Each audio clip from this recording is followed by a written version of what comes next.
in the meantime. Okay. I can start. Okay. So, welcome everybody to this first Gynocare conference. As you know, I mean, it's quite significant that we finally managed to meet face to face. I mean, most of you, apart from the local participants and apart from Federica and David, I've never met face to face before. So it's actually incredible that we're all sitting here and there are more to come, really. So I won't take long because we've got a busy program, but as you know, Gynocare deals with rare gynecological cancer. And although they're rare, you know that they're common. Like there's more than 9 million women affected with a rare gynae cancer every year. And of course, that brings with it the challenges because of delayed diagnosis, poor outcome, and hence that's why this cost action has been granted the mandate to create this European network. And it's actually European and beyond Europe as well.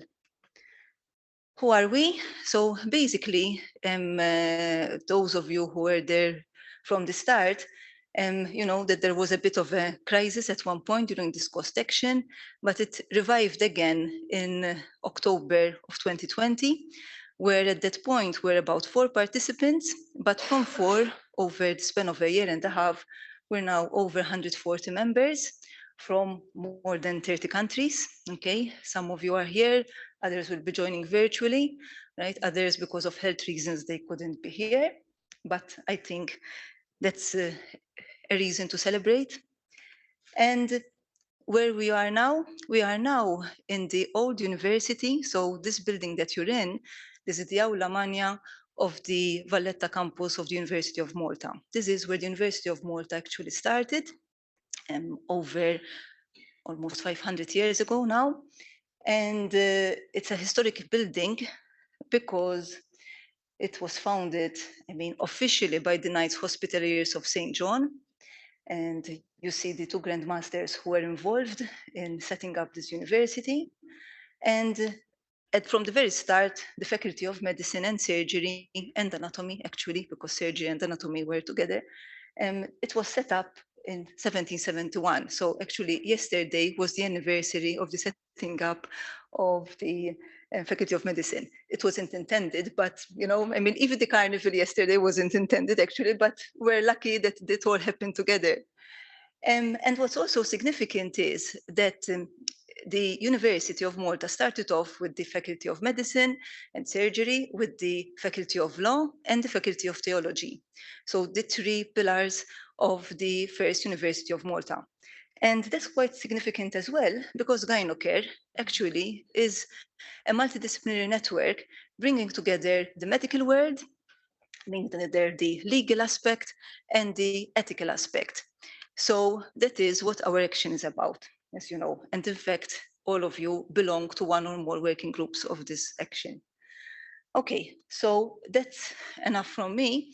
And I'm very happy to introduce our guest of honor, who is Professor Simon Fabri. He's the Prorector for Research and Innovation for the University of Malta.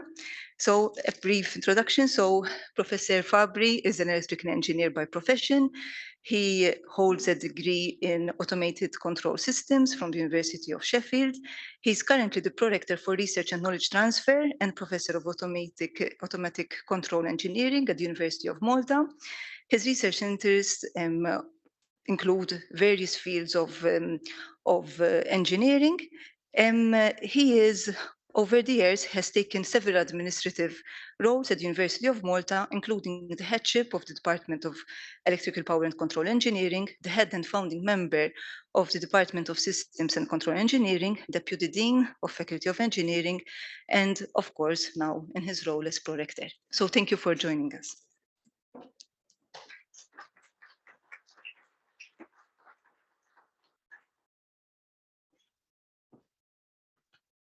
Thank you for that introduction, Jean. And good morning to everyone. it's great to actually see people gathering together after this long period of pandemic where everyone was isolated. So I'm truly glad that you managed to make it for today to this conference. I'm also particularly delighted, of course, to be welcoming you all at this specific cost action meeting on rare gynecological cancer research. And thank you for your participation in this multinational collaboration. As Pro-Rector for Research and Knowledge Transfer at the University of Malta, I am particularly pleased to note the leading role taken by Professor Jean Calleja-Jus from our Faculty of Medicine and Surgery as the chair of this cost action. Our university truly welcomes such initiatives which contribute to our vision of being an institution that engages in world-class research of local, regional, European, and global significance. This vision is, of course, realized through the outputs and dedication of our academics, students, and researchers, as well as the provision of enhanced research infrastructures and administrative support. As Jean mentioned earlier on, teaching and research within the field of medicine and surgery have a very long tradition on our islands. In fact, before the Faculty of Medicine was set up in the university, in 1676, a school of anatomy and surgery was founded as part of the Holy Infirmary, which was the hospital of the Order of Knights of St. John. This was, of course, subsequently incorporated within the Faculty of Medicine at the university in 1771. As Jean also mentioned previously, it's interesting to note that this very building where we are today is historic because it was the first campus of the University of Malta. Through time, of course, more campuses were built, and our main campus is actually set up in Sida, a few kilometers away from here. But this prestigious building was very recently upgraded to serve as our main conferences and events center, equipped with modern facilities, but at the same time, respecting its unique character and Baroque architecture. Over the years, the University of Malta has grown to encompass numerous areas of study and faculties, ranging from natural sciences, engineering, ICT, built environment, medicine and health, to the arts, humanities, law, social sciences, and education, to name just a few. We employ over 2,900 persons among various administrative directorates, 14 faculties, 18 institutes, 13 centers, and 3 schools. Our body of 750 full-time equivalent academic staff members attends to the teaching and research needs of over 11,000 students, of which more than 450 are undergoing doctoral research studies. We also have a body of over 350 research support officers employed on fixed-term research projects that are financed by competitive funding obtained through national and European funding schemes, such as this cost action. In fact, during academic year 2020-2021, we attracted just over 20 million in such project funding as a university as a whole.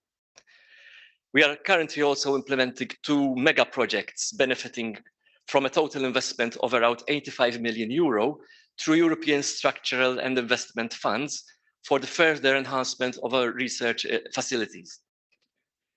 We are also partners in a European University Alliance consisting of 6 institutions from Spain, France, Germany, Poland, Croatia, and Malta, of course, called the CEU, the European University of the Seas.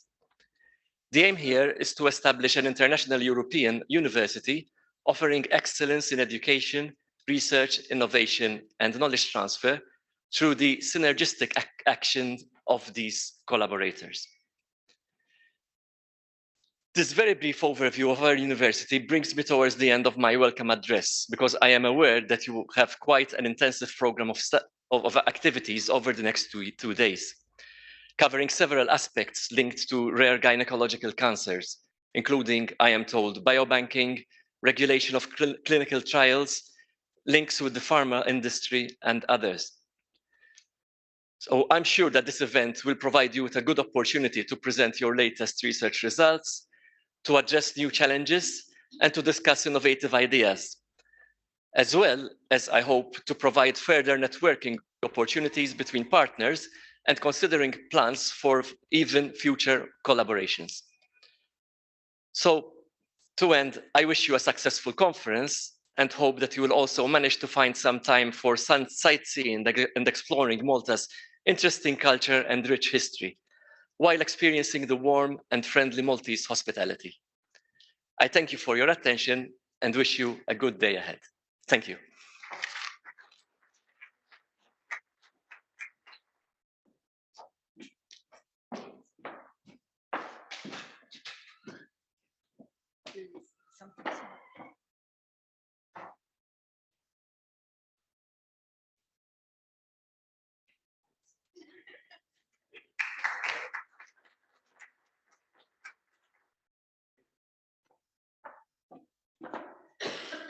Okay, so thank you, Professor Fabri, and I know you're very busy, and thank you for making it. So I would like to now introduce Mr. Stephen Borge, okay, who is the new Maltese Deputy CNC CSO for COST. COST, as you all know, Collaboration in Science and Technology, has been working as an executive with the Malta Council for Science and Technology, administering several of the locally funding R&I programs after several years working in the pharma industry. And Mr. Borch holds a master in chemistry from the University of Malta. So thank you.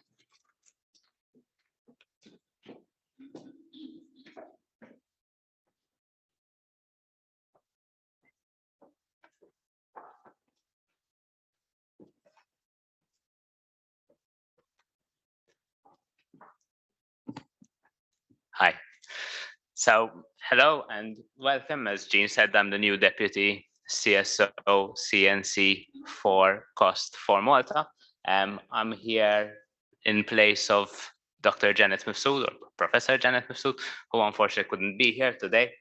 But I'm going to be speaking a little bit first about cost. So why did I want to speak about cost? I'm sure a lot of you are more than familiar, but I just wanted to highlight how much Gynocare is an excellent representation of the excellent openness and inclusiveness that cost really wants to incentivize in the research community, in the European research community. It is a very good representation of the drivers that we see, so fostering and supporting new novel ideas, encouraging the sharing of knowledge, structuring projects to increase output. Gynocare is really an excellent showcase for what COST is trying to be and to do and to encourage. So I'm going to be speaking a bit about Malta as well for maybe our foreign guests that came here today. So we can see a satellite image of Malta. So Malta's, as most of you know, a tiny island just south of Sicily, some 60 kilometers south of Sicily, and this is the smallest EU member state and has a population of around 500,000 citizens. We are, as we heard already, we're in the capital city of Valletta, built by the Knights Hospitalier, the Knights of St. John. But Malta has been inhabited for much longer than you might imagine. The Gigantea temples, the oldest megalithic temples that we have on the island, have been were built some 5,000 years ago.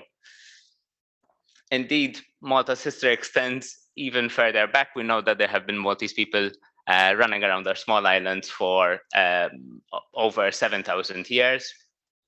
And Malta has very much held a very unique situation where we have strategically, we are one of the most important ports, and whoever wants to control the Mediterranean had to control the island of Malta. So we've been passed around a little bit. In prehistoric times, we had the Phoenicians, the Carthaginians, the Romans. Moving on to the Middle Ages, it went back to the Arabic, Norman, Spanish.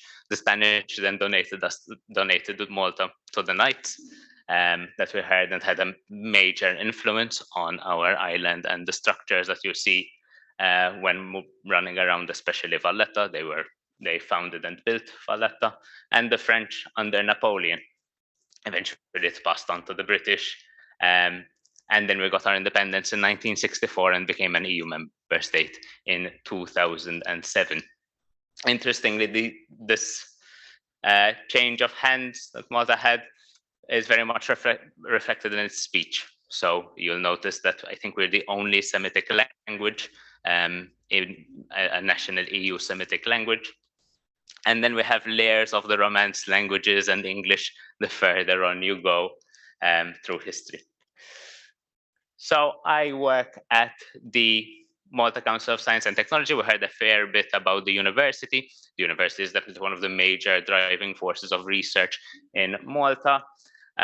However, the council is the major research funding organization that we have. So the Malta Council for Science and Technology is responsible for the science policy, so research and innovation policy. It is the home for the European NCP network. Excuse me. It is the home for the NCP network. Like where I work specifically, I administer some of the programs which provides national funding for research and innovation, and it's responsible as well for science popularization. Speaking a bit about science popularization, one of the wings of Villa Bigi, which houses MCST, is dedicated to our science museum, Esplora.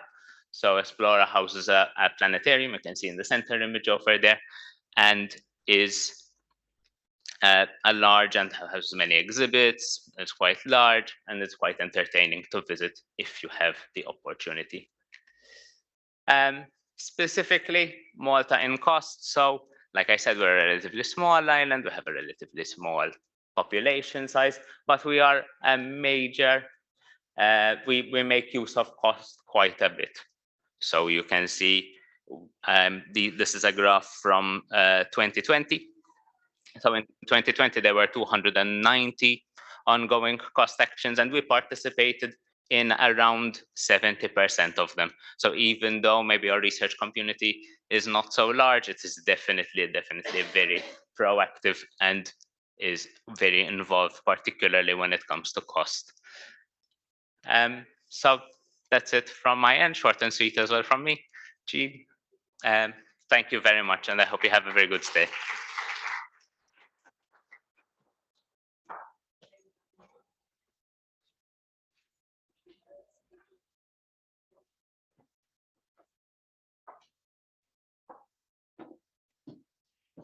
So thank you very much, Mr. Borg. And now we move on to the first academic presentation by Professor David Faraggi. So Professor Faraggi, first of all, he is the Action Vice Chair. So it's thanks to him that, together we are kind of navigating the ship, which I think is doing quite well. We've left the port. Anyway, so Professor Faraggi is a professor of biostatistics at the Department of Statistics in the University of Haifa in Israel.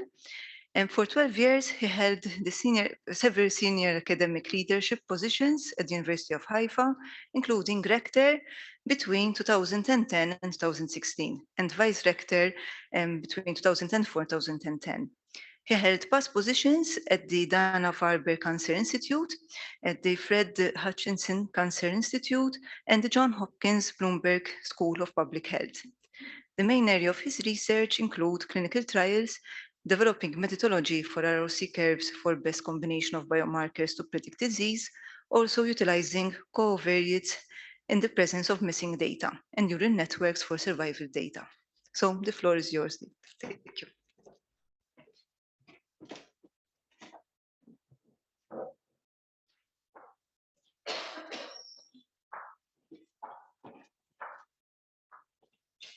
Hello, everyone. First, I would like to take this opportunity to thank Jean for all the work that she had done with this cost action. As one of the early ones of the previous generation of the cost, I just got a phone call from Jean at some point asking me if I want to help a little bit with this continuation of this cost action. And knowing Jean, I said yes. And really, all the fruits that you are seeing here is the work of Jean, and with a little bit of my help, but most of it is from Jean. So incredible job. Well done, Jean. Thank you.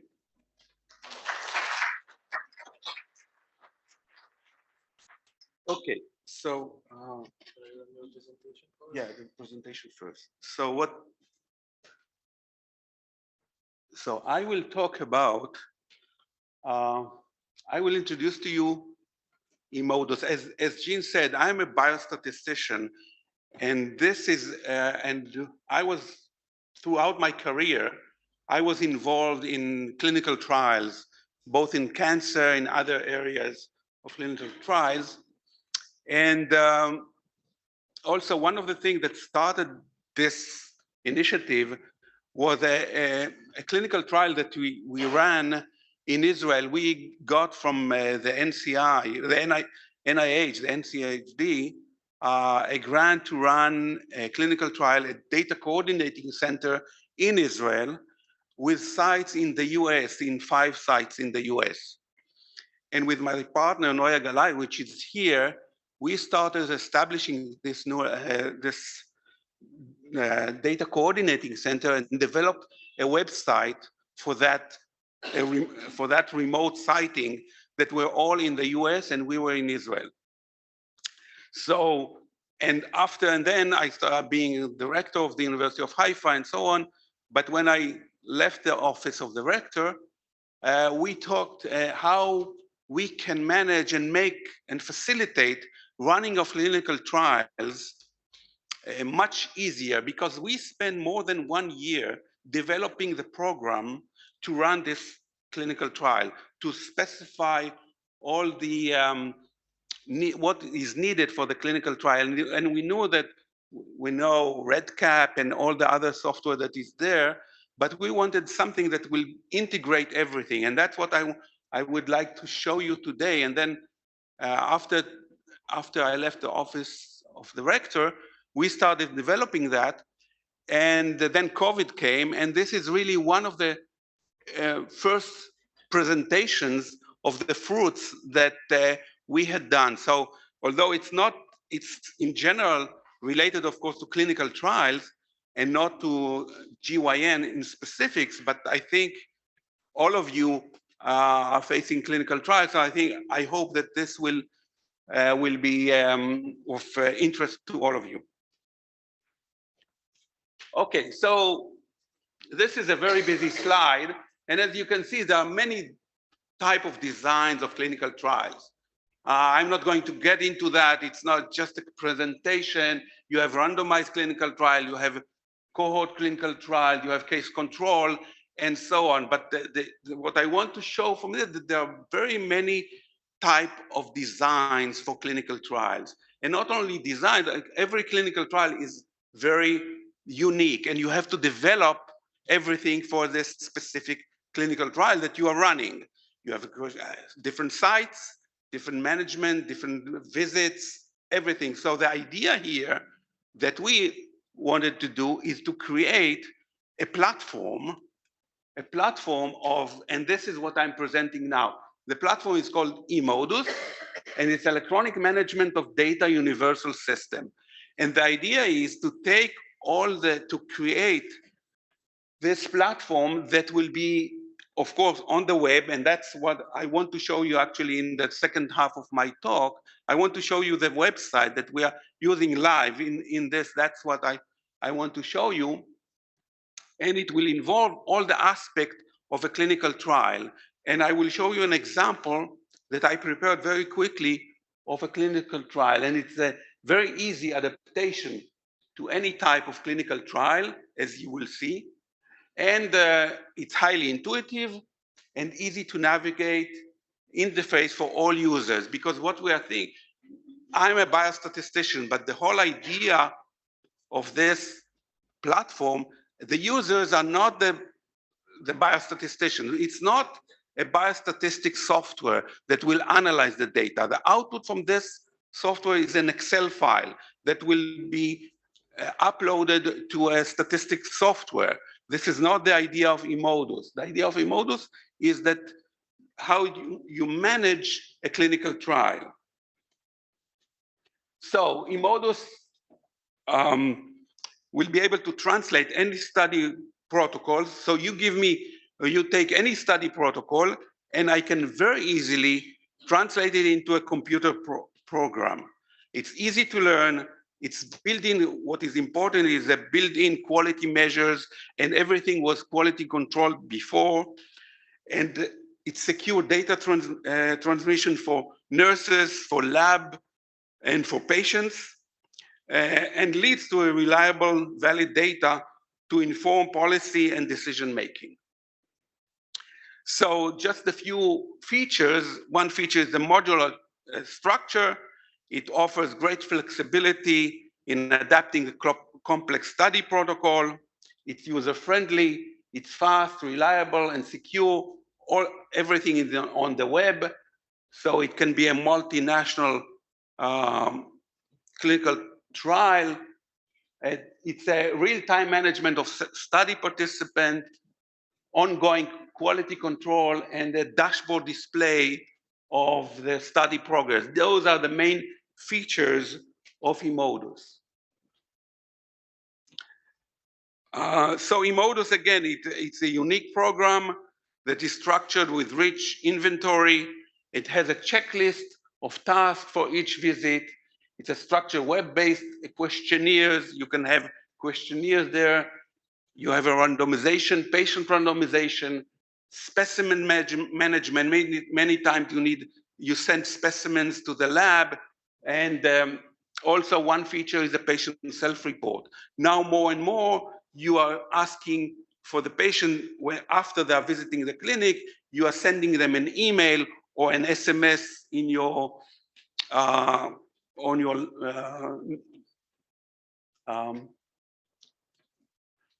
to ask them to answer a few questions, how they feel, and so on and so forth. So there is a feature of patient self-report as well in this program. So here is just a summary of the key advantages, and I will show you soon the program itself. So we thought of 4 different users for this eModus. So we have the developers, and the developer have the multiple building models for protocol adaptation, very easy to use, no need to programming, easy and efficient. And the work that we had done with the other clinical trial that we had took us more than a year to develop and QC and so on and so forth. And here, within 2 weeks, and that's a maximum amount of time, because you will see I generated, just for you guys here, I generated a fake clinical trial for the GYN very easily, and you will see it in a minute. And of course, you have the principal investigator as another user and he has different tasks. He needs a real-time status look of the visit completion, of withdrawal from the study, built-in monitor per clinical trial. If you have several clinical trials, you can monitor the progress of each clinical trial. You have the end users, which we call the nurse. Those are the people who are meeting with the patients when they come and visit the clinic. And then it's very intuitive. It's optimal for monitoring individual patient progress. You have automatic barcode generating with a patient ID, because some of the trials are, of course, are blinded, and you need patient ID to use. Built-in management of randomization and masking if needed. Integrated query system there, where when you, as part of the regulation, if a nurse by mistake enter data, she cannot remove it from there. She needs to submit a query, and then it is removed by the software, by the data coordinating center. It cannot be done individually by the nurse. The data is frozen. Once the data is there, she cannot take it out and change the data. So this is a feature that is very important in some times, that the nurse itself cannot change it by itself, but she send a query system, and the changes to correct the mistakes are done using software and not the data itself, not changing. And of course, you have the statistician And as I said, this is not a statistical program. The output from this program is an Excel file, very easily used. You just upload it to any software, and with all the variable names, everything, you have customized variable name, you have a patient master file that is very important. And of course, you can upload data for interim reports. So this is what I wanted to show you for that. And now I want to go to the next.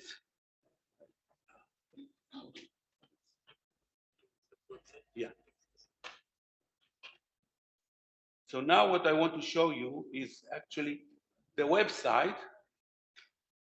So really, Emodus has two parts. The part is what we call the customization part. When you give me a protocol in paper, just the ideas of the protocol, and I can customize this protocol, this papers, with the ideas and the sample size and so on and so forth to a computer program. So I'll just log in to this.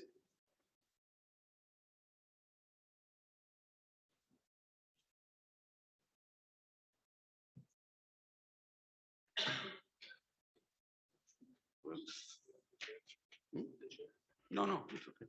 Okay. So here I created a study. You see here a phase 1-2-3 randomized clinical trial for gonioblastoma and the European network study for CA 18117. I just created this study. It's a fake study, of course. It's not a real study, but I created it as if we are using this. We have an idea, or no, I know that cost is not for clinical trial per se, but I just want to show you the idea. So I just created very quickly as if a clinical trial with this. So I just, to save that, I'll just click on that. Okay. And now you see, I'll go quickly just by.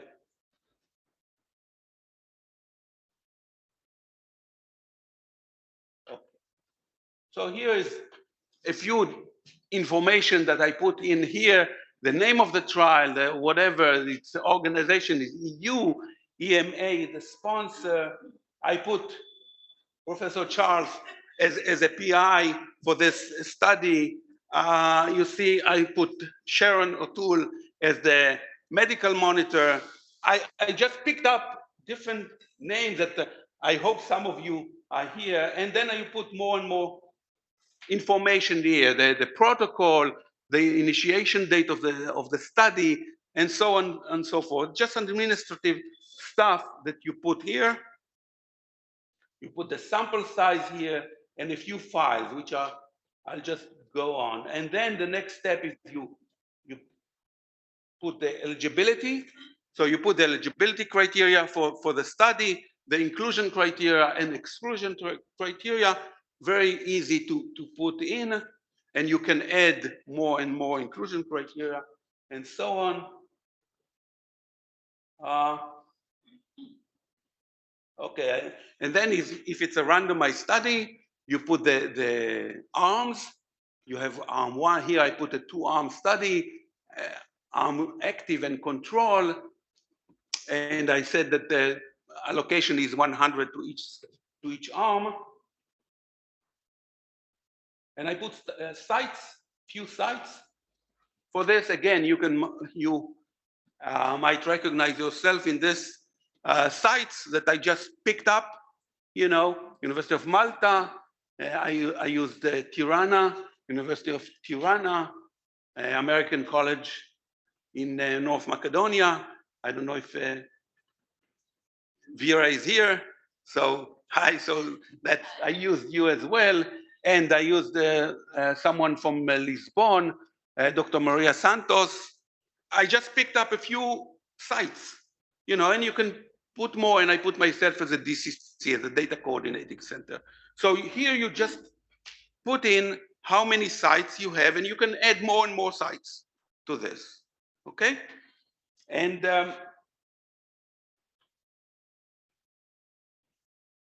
then you go, after you finish with that, you go to randomization, depends on the study, and then here again, you specify if it's a blinded study, if it's a single blind or double blind, if it's a stratified randomization, if it's clustered, depend on if it's a crossover design, depend on the design of the study. And if it's I just put here a block randomization with the age as a blocking factor. And you can put more, of course, for a stratified block design. So that's another thing. That's how you define it here. And then the last thing here in the administrative part is to put all the participants in each site. So here in the sites, you have different access level. You know, it's different. The nurse has a different access level than the coordinator, which is a different access level than the statistician. Each one has a different access to the data. What can you put in and what you can see from it. So here you define the nurse, we define nurse as the one that is entering the data. That's how we define it, the nurse. Sometimes you use it different name, but that's the idea here. It's a nurse that is putting here. You have a DCC statistician here. You have a DCC coordinator that serve another feature and so on. So here you put all the users of this software.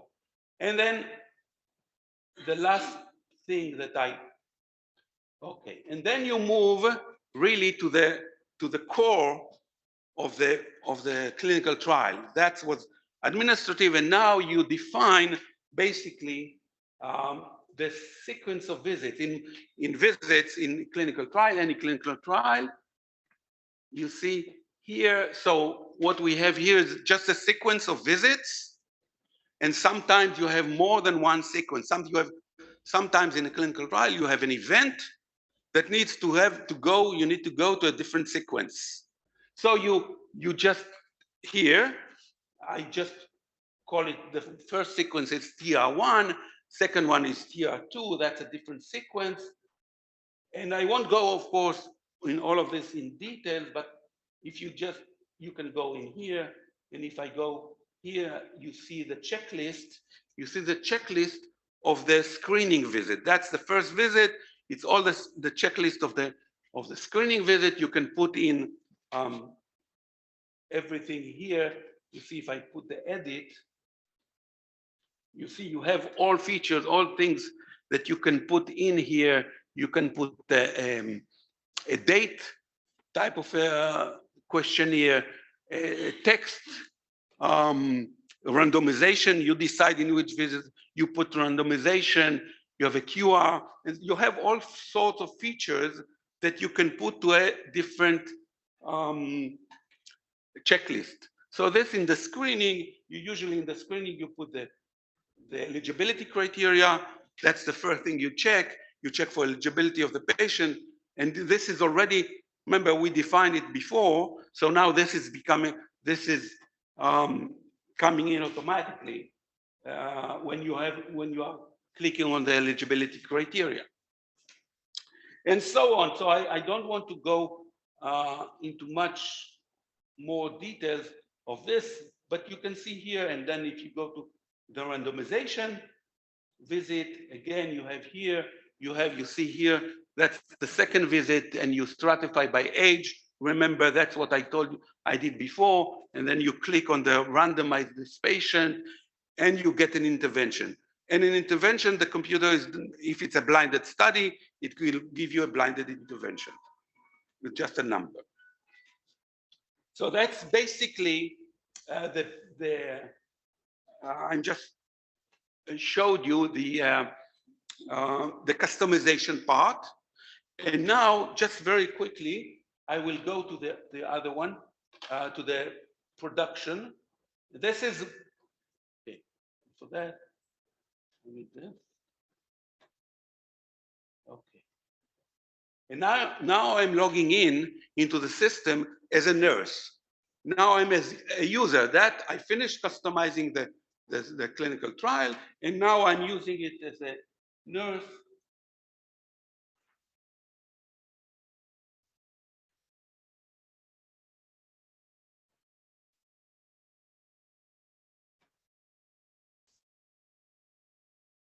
Now I put the study ID here, which I copied from before. And now here is the first page that the nurse sees. And again, the nurse can enter. I just will do one thing. I will add a new patient here. And you see, this is very important also. This is the first step of entering a new patient to the study. You have here, you put some information about the patient, because the patient will get, it's a blinded, this is not data that will be shared on the web, but it will be on the local computer, and you put here just the first name and the last name and so on, just to identify, because sometimes the patient will forget his or her study ID. So you need this to be a backup in the local computer, because she will come with just her phone number and she won't remember the study ID. So you need to be able to fetch her study ID. So I'll just put here something and we'll save it. And you see now we go in and it is a screening and it goes on. And now I'm logging in, or the nurse. Okay, and here we see, you see, so this is actually what the nurse will see. And this is what we define in the customization, the 3 visits that we have, the screening, the randomization, and the V1. And you see here, the first one is just in green, and the second 2, and visit 2 and 3, randomization V1, is in red, because the first patient is not really eligible. You know, you first need to be eligible. You need to check eligibility, and you do it here, and you open the study, and you can check I'll just do very quickly just one thing, just to show you. So I will make this patient eligible, just to show you. So the inclusion criteria is yes, the exclusion criteria is no. And if I'm doing a check, so now this patient got a patient ID. Before, it was a screening ID. Now it's a patient ID. So this means that this patient is eligible. And if you go here, suddenly you see that now the other boxes are green, meaning that you can go and do the randomization and so on and so forth, and continue with the trial. Okay, so I think I will, if you have any questions, I will be happy to answer. Of course, there are many features that I didn't show you, but this is just an opportunity for me to show you this after rough 2 years of COVID. So thank you.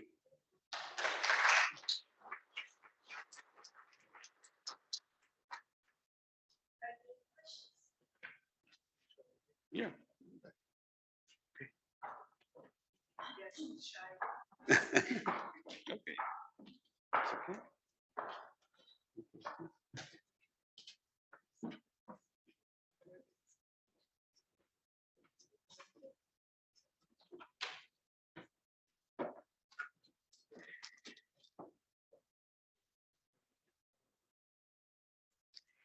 So thank you, Professor Faraggi, and feel free to ask questions. We're very well in time, but there will be coffee breaks and there will be lunch. So there will be time to network, because I think this was a very, very important piece of work. I mean, it was clinical trials.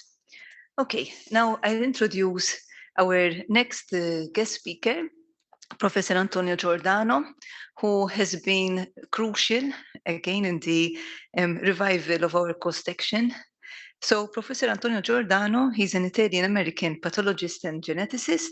He's best known for his discovery of RB2P130. It's a tumor suppressor gene.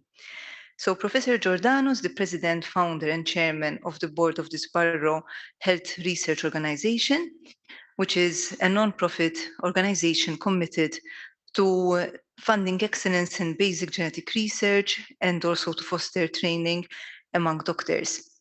He's also the founder and director of the SHRO Supported Sparrow Institute for Cancer Research and Molecular Medicine and the Center of Biotechnology at the Temple University College of Science and Technology in Philadelphia, USA.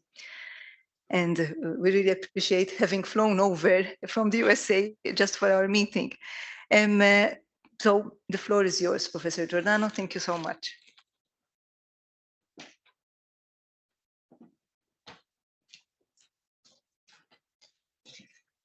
Thank you very much, Jean, because I really think that you did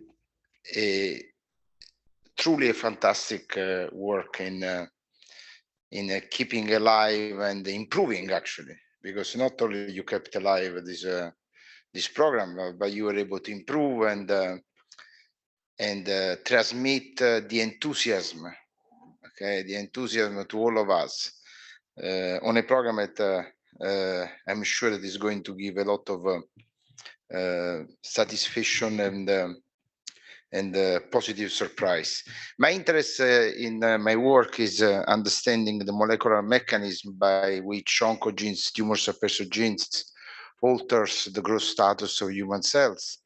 And in the years, we succeed in identifying some very important key molecules that control the cell division cycle and other cellular processes. Today, I will tell you a little bit on our work that stemmed in the major effort in the last 25 years.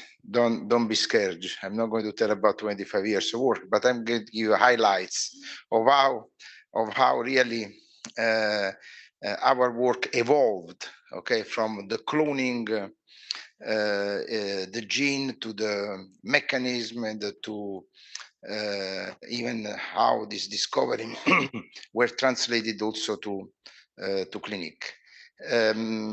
Gynecology oncology was even one important part of our translational research work.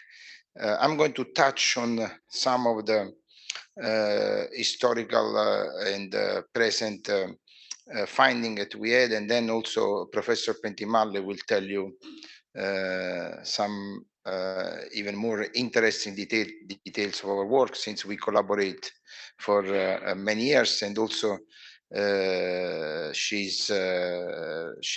was very, important also in creating this relation, okay, also on this program. Okay, so everything started with my mentor with 5 years at Cospring Garbo Laboratory. I was a pathologist, and I was lucky to being hired at Cospring Garbo right after my degree by James Watson. And but at the time at Cospring Garbo was a place where everybody was working on cell cycle, but in a different species. So like in plants and yeast and several other interesting model. And for me, it was exciting because coming from anatomic pathology train, okay, so I was very much intrigued by how this molecule could be important even in mammalian cell work. And at the time also there was the start of the Human Genome Project that was started by Renato Dulbecco, but then was followed also by James Watson.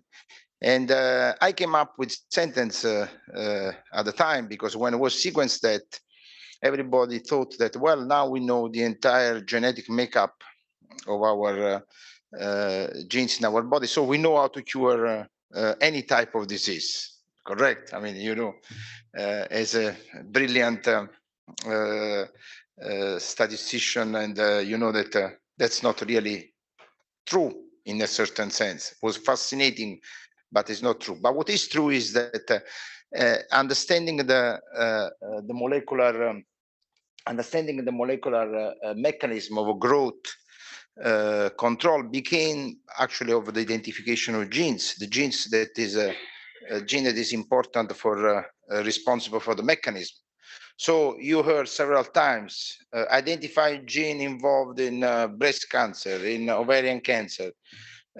From one part was true. From the other part, the story was even more complex, because identifying the genes is like, in an analogy that I was using, is like identify the word. Constructing the dictionary, but walking with a dictionary under your arm does not mean that you are able to speak in a correct way and follow the rules of grammar in order to construct the proper syntax. So determining the functional consequence of this interaction, that really was the major challenge. So our task in the years was, that's why we talk about precision medicine. Precision medicine we talk is because we know the target, but you know the gene can be involved directly, can be involved indirectly. We see, even though we clone 4 or 5 major important genes that are key growth regulatory gene, they can have different type of function in the same tumors, and that explains why sometimes the biology of any therapeutic approach can change. You can have a same patient that can respond to treatment, and another patient does not respond, or the response is lower, because we have the heterogeneity flavor that is cancer. The heterogeneity of tumors is reflected also molecular level. So we need to understand really how this molecule interacts. So we need to write in a correct way these sentences in order to have some sense, or to make some sense, okay, to the function in our cell. And in the 80s, really the knowledge of the cells was really from the structure of the cells, the biochemical work that was studied. We were studying biochemistry on our biochemistry book, but we know very little, like was a black box. Now this box is open, and we know how many molecules. Every time we wake up, we have a new molecule that's been discovered, or we have a new mechanism that's been discovered. We have an interaction of molecule that dictates certain particular cellular process. So personalizing medicine and having a precise therapeutic approach, tailoring a therapy according to the genetic background of each one of us, is the real challenge. But in order to do this, you need to speak and write in a correct way the language, the sentences, and to know about the nature of the interaction of this molecule. That's the challenge. How these molecules interact with each other, how even directly or indirectly they're able to influence a particular and important cellular process. And this one is my first work, and is the discovery of cyclin A, the first cyclin. That's the first demonstration of a physical link of cyclin CDK and tumorigenesis. And at the time, in the Cold Spring Harbor, actually, that was kind of being a physician, everybody was biologist. Okay, so I was considered a physician really does not understand much about mechanism, about molecules, about genetics. True, from one sense, but a physician is if he's able to think in a context of a particular mechanism, is able to translate that to probably in a better way to clinical components. So my idea started not from the technology that was available at the time, but my idea started from a simple things. When a virus infected cells triggers tumorigenesis.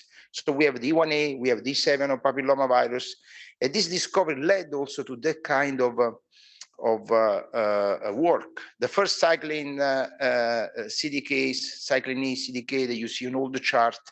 Well, that was my, I'm proud of that work because at the time, I also in my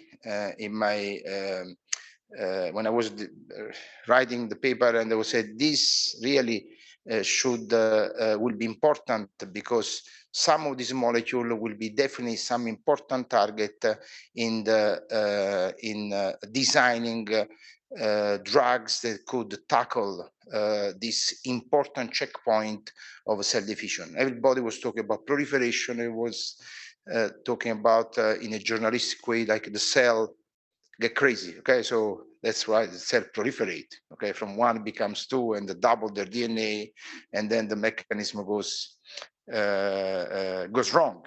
And from that, we have the complexity. So we clone CDK9, CDK10, cyclin B, and now these are all part of the important signature that make our work more understandable in how the cell works. And also during that period of time, we were able to translate some of this work even in tumors. And we were very happy when in 2009 the first cyclin CDK came to went to clinic. We have important drug design that are in breast cancer, in gynecological cancer, in lung cancer. When Nature asked me to really summarize, like from the first discovery of the 2009, how all these important molecules became really an opportunity, okay, for having anti-tumor strategy. And now everything is actually exciting. But a little bit of credit to us was that really we paved the road to this type of discovery. These are the tumor suppressor gene, three, the PRB, that is one bona fide tumor suppressor gene. That's the structure of the gene here. You can see this is called the pocket region. This has been identified and cloned by us. This has been identified by Dr. David Livingstone. You were at Dana-Farber, right? You had Dr. David Livingstone that we collaborated. He cloned the P107, that is the other RB-related protein, and the retinoblastoma protein. Then I'll tell you the story of Dana-Farber, because when we discovered cyclin A CDK, the Dana-Farber was the other major institution with the cloning RB and E7 and David Livingstone was the physician in chief also Dana-Farber at the time, cloned the P107, and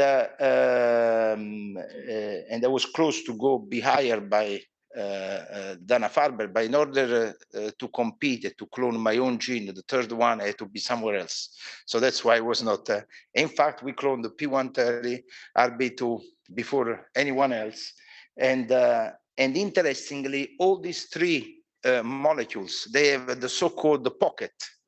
The pocket is how this molecule dialogue with important cellular processes that are apoptosis, DNA repair, the cell cycle, and they interact in a clearly physical way by protein-protein interaction. They touch each other. So the protein of cyclin, CDK, they bind or they get phosphorylate by this tumor suppressor that functionally are a product, a gene product that we have ubiquitously expressed in our cell tissue in our body. So when these tumor suppressors don't work, okay, so they basically allowed this chain of interaction by cyclin and CDK, and therefore triggering the cell cycle. These observations were important also in trying to understand the nature of the interaction, even at clinical level of if you want to be in the OBGYN, how E7 papillomavirus, the E7 papillomavirus, like the adenovirus C1a, the SV40T antigen, that are DNA tumor virus, they all share the transforming domain. Well, when these viruses infect cells and they inject into the cell the oncoprotein, like the E7, HPV16, what they do is very simple. In order to create an ideal environment for their own replication, they bind, they inactivate tumor suppressor gene, like RB family. And when they say this, they bind and activate tumor suppressor gene in this particular region, the pocket. And the bind is a physical protein-protein. That's why even a lot of vaccine, a lot of therapeutic strategy are designed in order to displace the interaction of this protein and the release these tumor suppressors that have the ability to keep in check the growth of proliferation of our cell. And that's just an example. I go fast on this. I already explained that this is the cloning of the gene, okay? So now many important signature in cell cycle, because you heard about the inhibitor of the cell cycle, P16, P21, P27, P53, RB. All these molecules are really a leader in the even at a diagnostic level. They are all common use in a laboratory pathology in order to help pathologists to make proper and more precise diagnosis.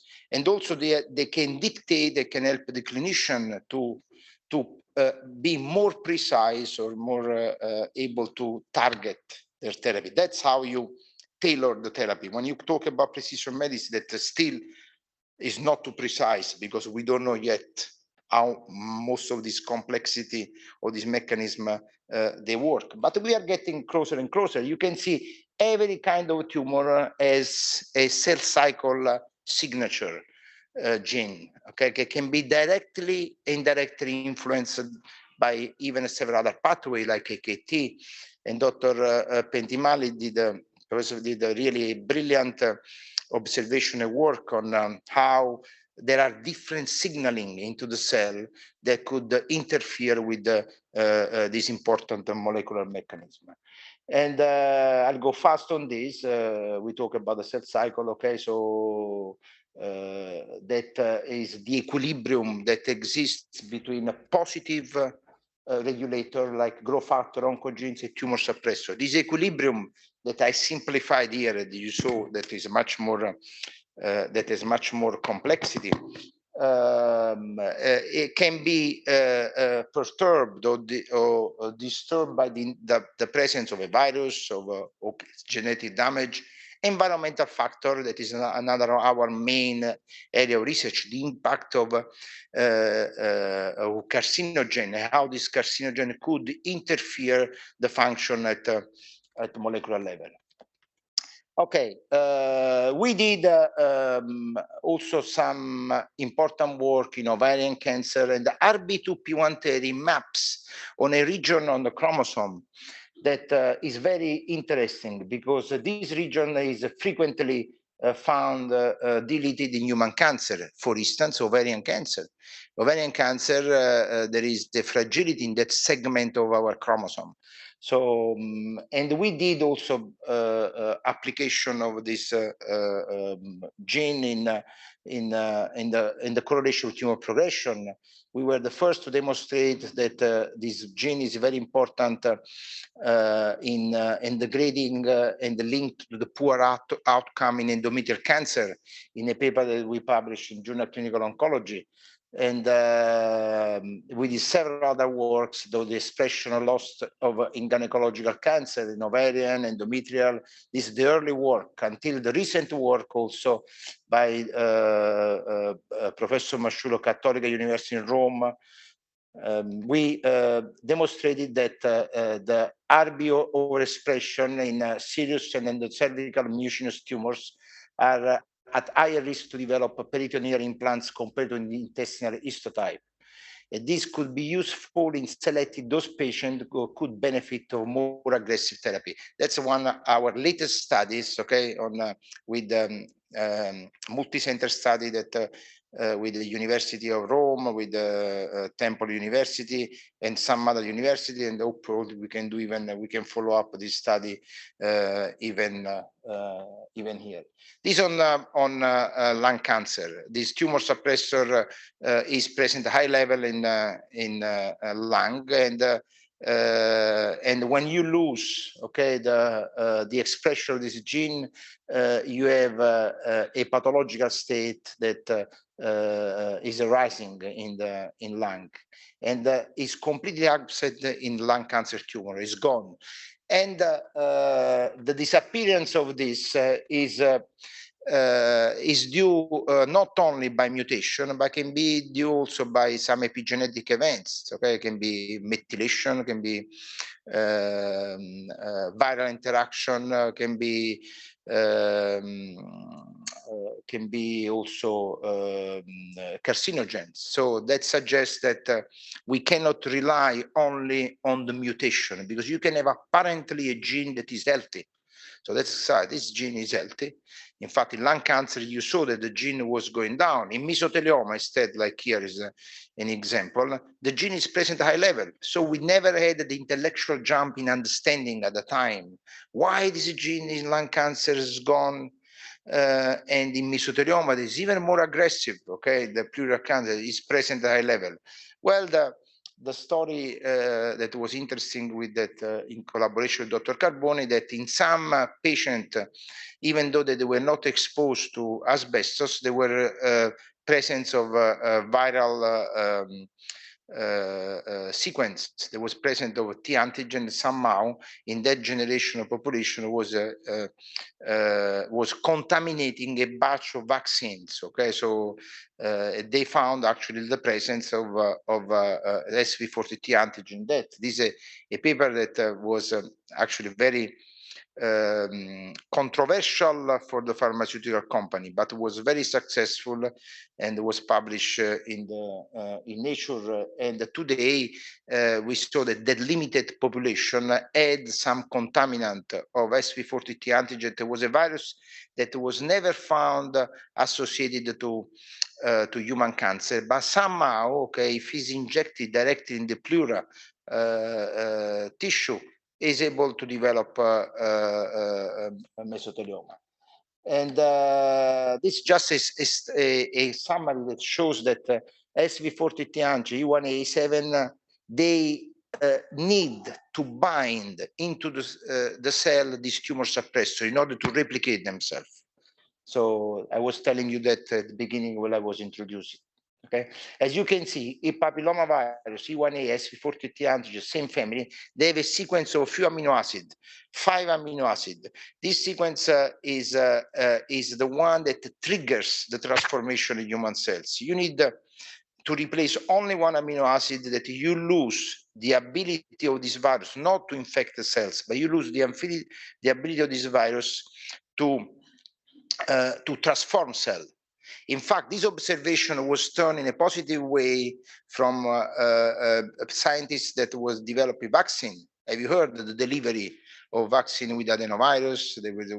But what they were doing, they were making fragile the virus, not losing the ability to attack the cell, infect the cells, but you were able to inject positive genes instead of transforming gene. Okay, so that was the characteristic. Then the failure came out later on because our body has an immune system that is very sophisticated. So at a certain point you react against the viral proteins, and then therefore many of these delivery strategy, even though was very important and fascinating and need a lot of work, they didn't succeed in most of the clinical trials.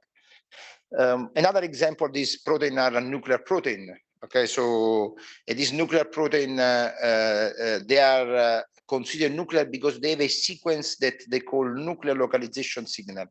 This sequence of few amino acid gives the characteristic of genes to be into the nucleus to perform their function into the nucleus of the cell.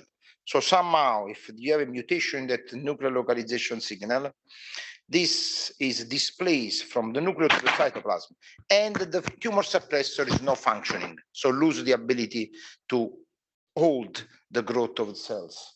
And the example came from a bucket lymphoma, a trial that we did with the hospital in Nairobi. You see, we were able to see that the gene is present, the protein is present in the cytoplasm, and some was present in the nucleus. This is just an example to tell you how is important research. We were unable to understand how it's possible that in the same tumor, same diagnosis, same strategy, therapeutic strategy, this gene protein is in the cytoplasm, another is the nucleus. Still you develop cancer, still was an aggressive tumor. But interestingly, one is a group of patients were not responding to therapy, another group of patients was responding to therapy. And the explanation came out when they found that in the Burkitt lymphoma endemic, there was a mutation in the nuclear localization signal of the RB2. Instead, the other group of patients were all exposed to HIV. And the mechanism came from this. The HIV TAT, that is protein transformation, was blocking, like E7, the tumor suppressor. So making this tumor suppressor not functioning. In the other case, there was a structure problem, okay? So the nuclear localization signal was changed. So the protein, instead of being the nucleus, is in the cytoplasm not functioning. Just an example of precision medicine. This is a kind of precision medicine, because at that point, it's clear that the oncologist was useless for him to perform the classical therapeutic strategy when you have a virus there, you have a presence of TAT. So at that point, I was able to design a proper strategy. The last part of my slide is just the molecular model, how the first clinical trial now, a lot of these molecules are in clinics and are actually drugs that are successful in animals. Okay, so as you can see that in animals, we are able to introduce the gene blocking the growth of the tumor. This is where the small molecule is a huge gene. There is a small component of this gene, as you can see, a few amino acids. That particular component of the gene is the one that has a therapeutic success. Clear that, like many of that. That's a novel series of drugs that are that will be improving the success already that CDK4, 6. Having, because we designed this on knowing or learning of a particular mechanism function into the cell. Okay, and you can see from this particular example, okay, we were able to show how this novel drug, this work was done with Professor Pentimalli, actually, and then we have a paper writing in process that will describe a novel inhibitors of a cell division cycle. Okay, I want to just close with this, okay, slide. Tumor heterogeneity suggests that cancer springs from a combined force of both genetic and epigenetic events interacting with the selective microenvironmental pressure, the complexity, the unpredictability of tumorigenesis, the biology of cancer, patients with the same tumor that respond in a different way, okay?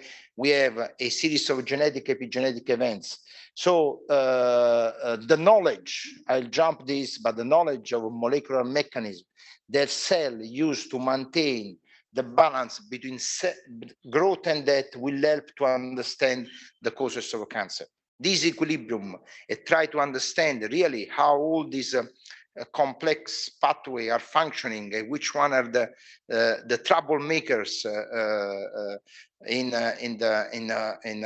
among all these molecules, we'll be able to pinpoint specifically the way of intervening and precisely impairing the growth of all the tumorigenesis.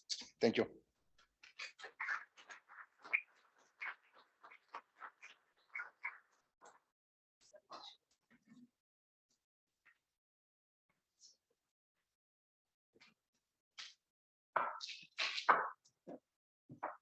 So again, I mean, if there are any questions to Prof. Giordano, yes, we have a question from David, and I think there's the mic. Thank you. You can.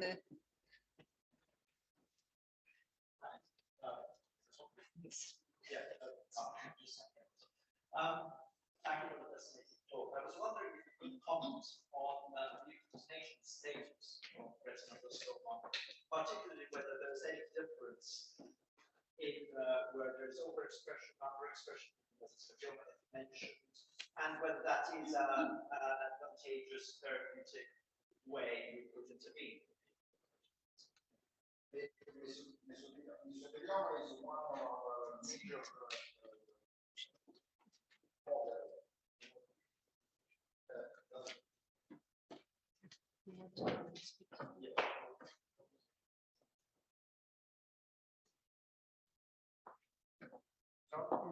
Incidentally, David is one of our professors at our university in applied biomedical sciences.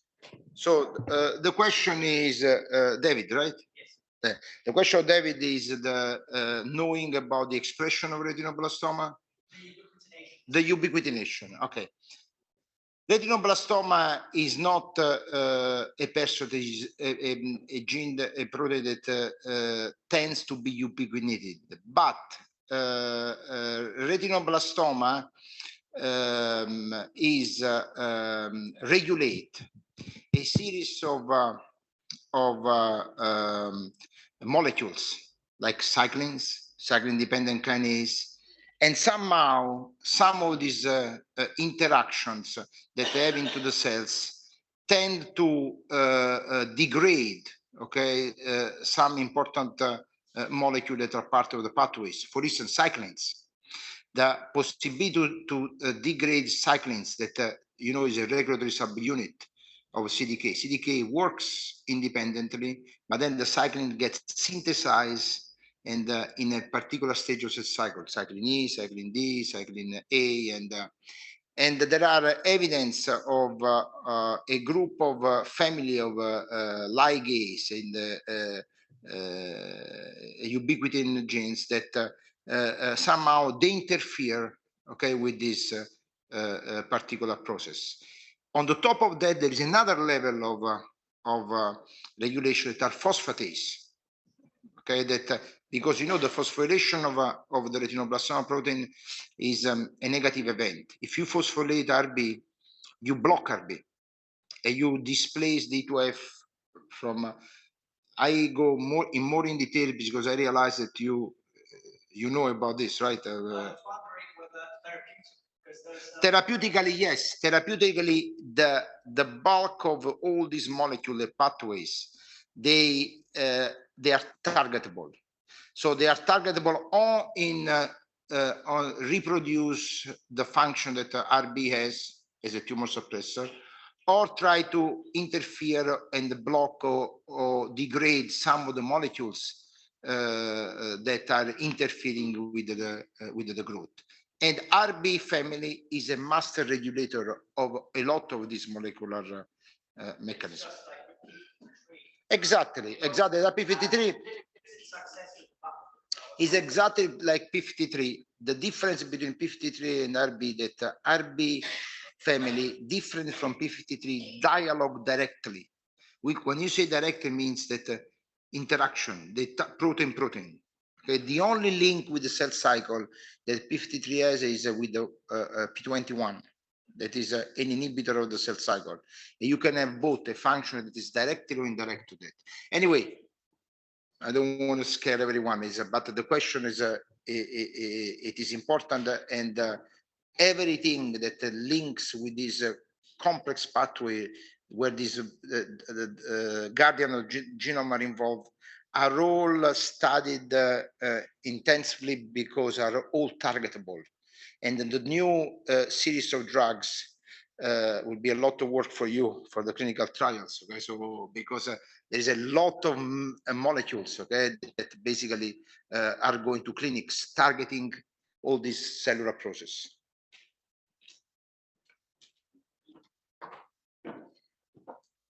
Okay, so we move on to our next keynote speaker, Professor Gemma Gatta. So since 2005, Dr. Gatta has been the head of the Evaluative Epidemiology Unit at the Department of Preventive and Predictive Medicine, and she is still affiliated to the Fondazione IRCCS, Istituto Nazionale dei Tumori of Milano. She has been involved in several research programs, just to mention a few. She has been involved key in the Eurocare, which is the European Cancer Registries-based study on cancer patient survival. Also, she's part of the IARC technical report, evaluation of clinical care by the Cancer Registry. She forms part of the Concord project, which is cancer survival in 5 continents. She's a member of the steering committee in that project. She has participated in numerous European funded projects, including EuroChip and EuroCourse and DEPAC. And last but not least, she's project leader of 2 DG SANCO European projects on rare cancers, which is RareCare Net, and she's the leader of the epidemiology arm of that. She also has been involved in the preparation of ARNs for solid rare tumors and involved in European Joint Action on Cancer, IPEC, and also collaborations with the US and UK, just to mention a few. So the floor is yours. Thank you.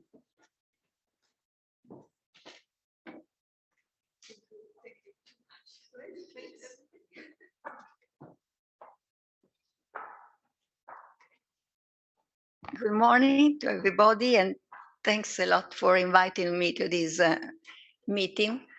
And also that I'm in this very old building, so I'm a little bit worried about this. Okay, so I work in the Istituto Nazionale dei Tumori in Via Veneziana 1 in Milano. That is the oldest hospital take care of cancer in Italy, and I have the honor to speak about the contribution of the European Rare Cancer Project in rare gynecological tumors. So why I'm here and why we think I think to study the epidemiology of rare cancers, because I work in this project that was founded by the European Union with the Biomed 1 and 2 projects, so very old, last century.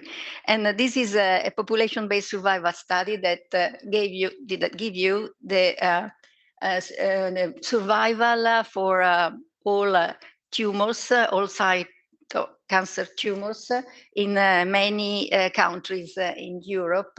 So there is we have a very huge database, and this database gave us a very good possibility to study rare cancers. So this is the coverage of the project.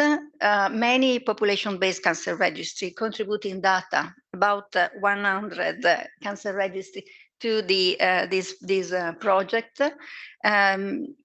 Many European countries are nationally covered by these registries. Other like Italy, Spain are so only regional covered by registration. And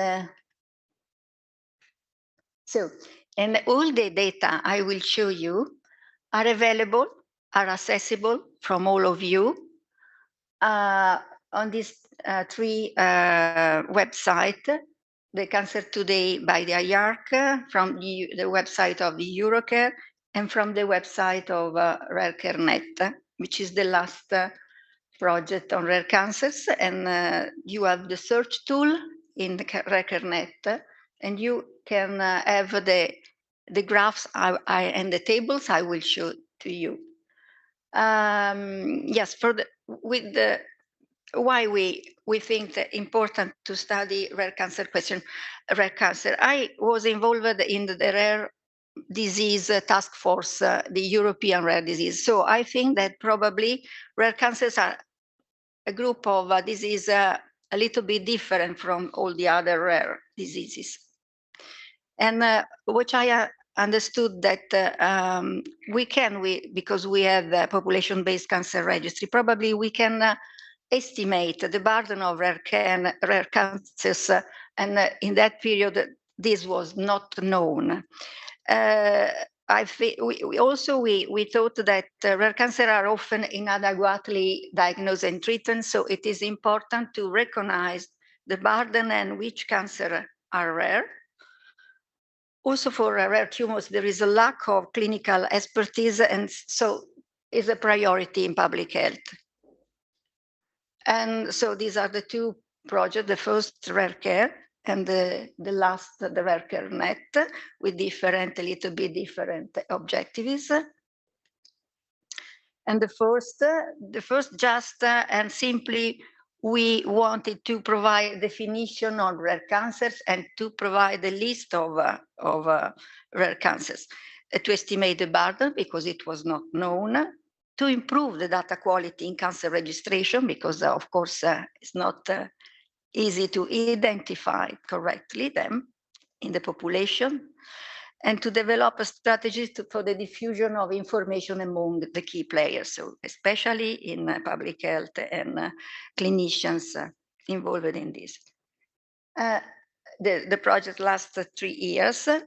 And when we start to work on the definition and the list of rare cancers, the major issues was to identify the clinical, to identify entities with clinical meanings. So usually you find statistics based on cancer sites, but in the case of rare cancers, we need to identify clinical entities. To do this, it is important to use the International Classification for Disease Oncology classification, and to start with pushing together topography and morphology codes, and of course starting from the WHO Blue Books. So our entities, the cancer entity is a combination of topography and morphology codes. So if the codes are in the classification, you can define these rare cancers. And another point was the cutoff of the cut point of the entity in order to distinguish common versus rare entities. Which kind of indicator is helpful for the definition of the frequency of tumor, incidence or prevalence? For the rare diseases, the task force decided to use prevalence. So below on a specific prevalence, you have rare diseases. But for cancer, we thought that incidence is better than prevalence, because prevalence is influenced by incidence and survival. So if survival is low and the cancer is frequent, you have a low prevalence. And you define this rare, for instance, lung cancer or stomach cancer. Incidence is better because incidence means the new diagnosis you have in a year. And tumor is like a subacute disease. So you have one diagnosis and one principal treatment. So we prefer to have this kind of indicator. And for preparing the definition and the list, there was a consensus process with expert from the faculty of the ESMO, the European Society of Medical Oncologists.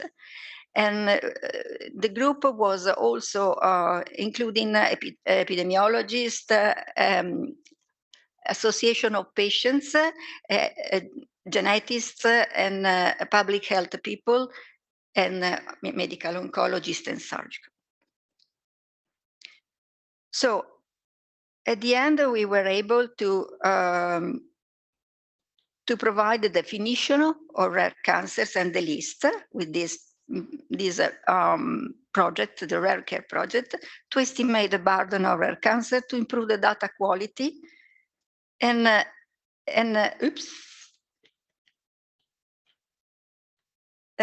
well, okay, but before this, the expert have to answer to these questions. Does the rarity of the entity now we have identified affect the possibility to have effective research? Is difficult for us in clinical decision making? How many cancer diagnoses refer to rare cancer? But I have a problem in the definition of diagnosis to make a diagnosis for this.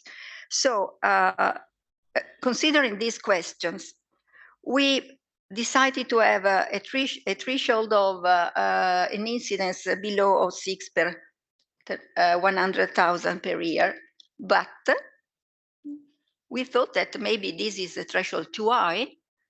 Then we tried to have a list of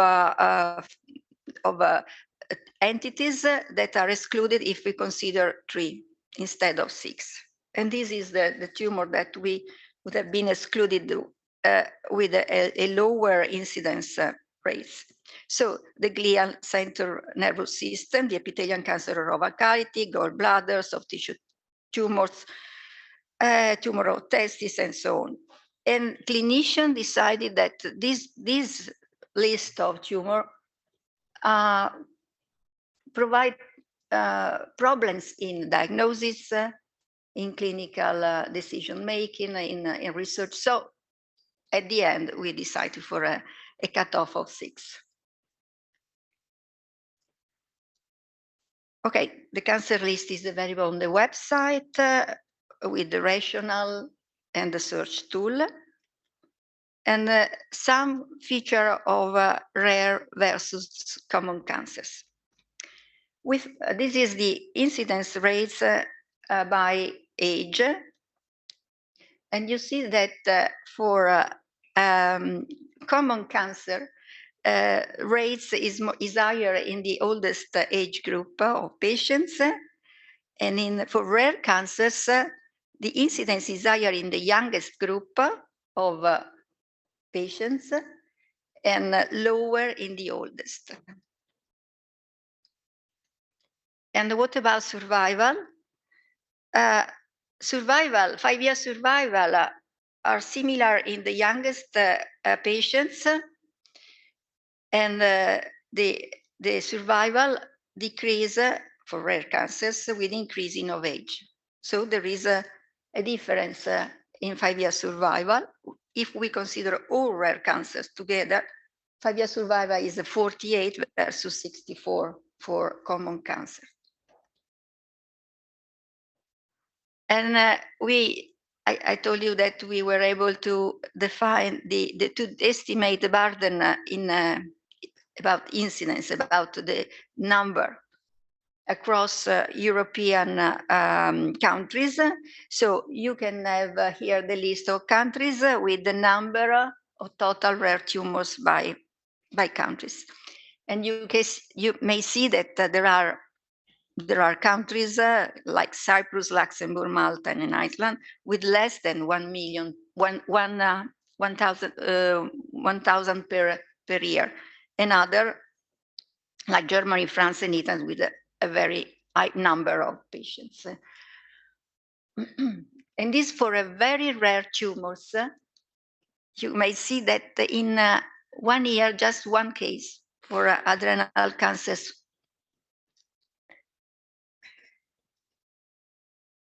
So these are the results. Also, prevalence was available by the Rare Care project. And so we identified a new priority for population-based cancer registries to put more attention in diagnosis and to be more precise in the codification of morphology. From the first project, we estimated that about 5,100 patients in 1 year in Europe. About 22% are rare cancer among all cancer diagnosed in a year. So this group of patients are not so rare in all population of patients with cancers. 4 million patients are prevalent. This means that are alive now with a diagnosis, old or recent, of rare cancers, and survival is below than common cancer for rare cancers. The Rare Care Net produced the second project that was founded by the European Commission, was more ambitious than the first one, and we also studied the question of centralization of patients for treatment and diagnosis. This is the characteristic of the list of rare cancer that you can find in the website, and this is updated because it was from the second project we had. So you have tumors. All tumors were defined according to topography and morphology codes, and you have the crude incidence and the number of cases estimated by the project in a year and overall in Europe.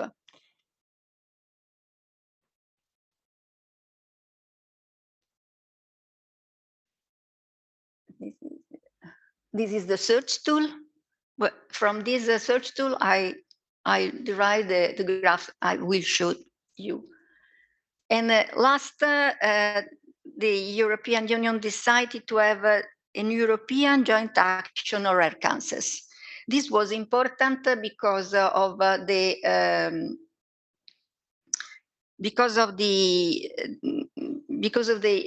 starting European network of for rare diseases, the ERN, and it was important because we had to give more information from the epidemiological point of view to this European network.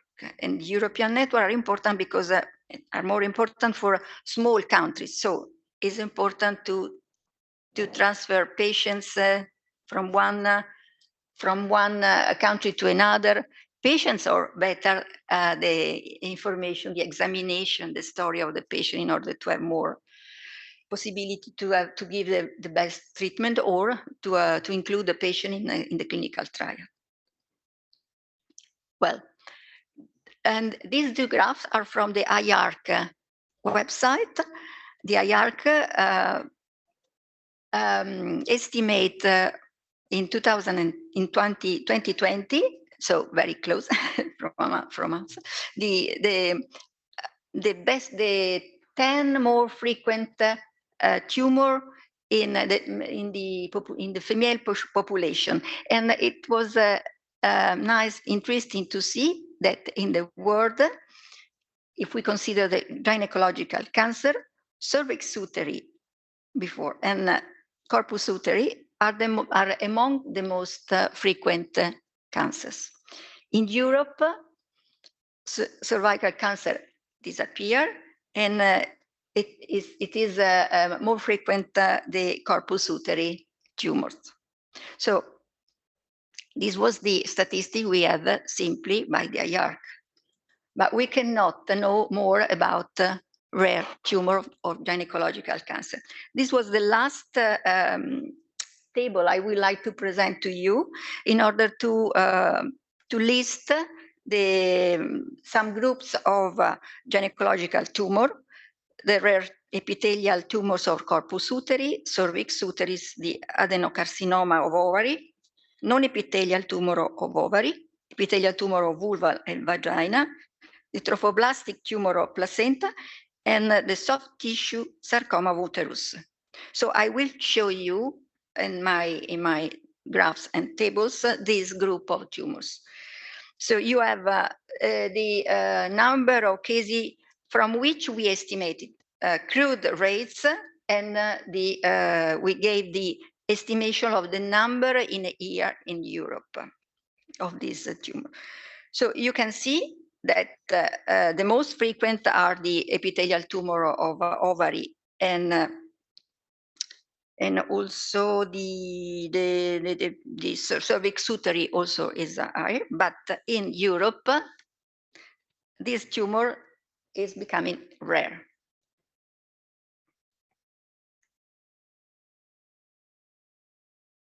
Okay, what about the incidence during the period? So are these tumor increasing, remain stable, or decreased? Since the last year of the century up to 2007, the three tumors remain stable: vagina, placenta, and soft tissue sarcoma of uterus. The rare epithelial tumor or corpus uterus increased a little, and the epithelial tumor of cervix, ovarian cancer, and the adenocarcinoma of ovary, and a non-epithelial tumor of ovary slightly decreased. And what about the incidence rates by age? We know that the epithelial tumors usually increased with age. This is the case of the epithelial tumor of ovary, the cervix, no, the vulva and vagina, and the corpus uteri. And this difference is smaller for the epithelial tumor of cervix uteri and for the non-epithelial tumor ovary. They are a little bit different, with different rates according to the age. So for this tumor, especially for the epithelial, it's important to take care of the oldest patients, because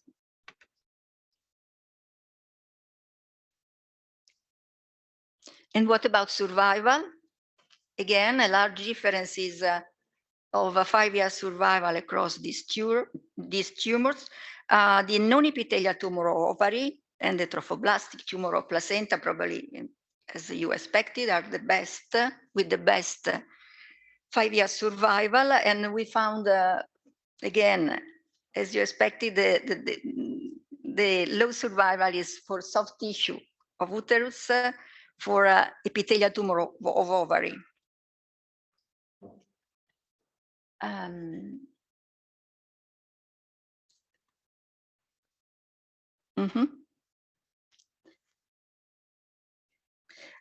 Within this group, so for the rare epithelial tumor of corpus uteri, there are again other more small group of, because they are a quite heterogeneous group of rare cancers. So for instance, for the corpus uteri, you have a tumor with a very low survival, like the Mullerian mixed tumor of corpus uteri, or the serous carcinoma of corpus uteri, and the same for the cervix uteri, the indifferentiated and Mullerian mixed tumor of cervix uteri. And you can have these figures from the website.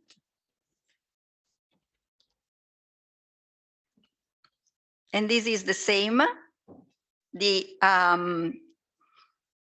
different presence of the heterogeneous group included in the adenocarcinoma of ovary.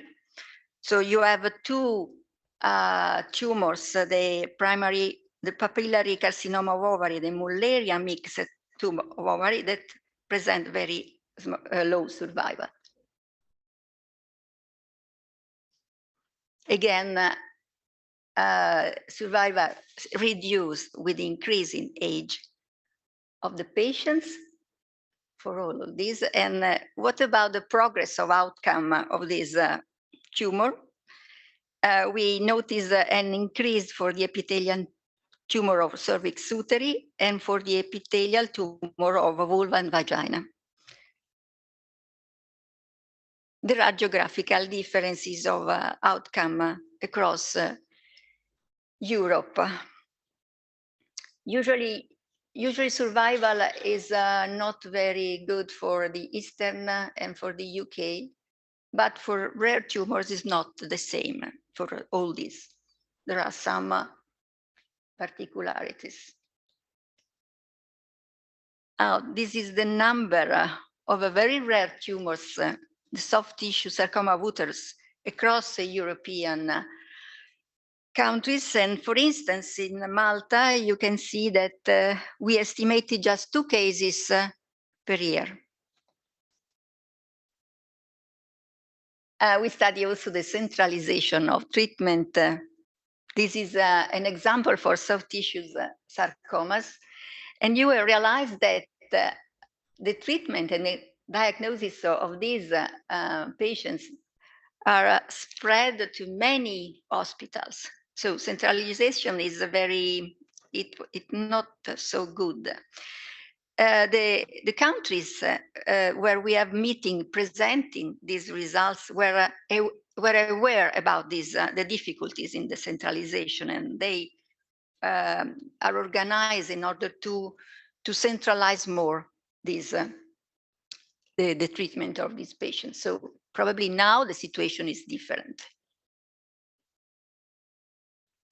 Oh, this is another huge table that show you the number of hospitals that treat patients. So the 70% of cases are treated in, for instance, for ovary, in 50 hospitals in Belgium and in 47 hospitals in the Netherlands. But the population is a little bit different, is more higher in the Netherlands. So the centralization is better in the Netherlands than in Belgium.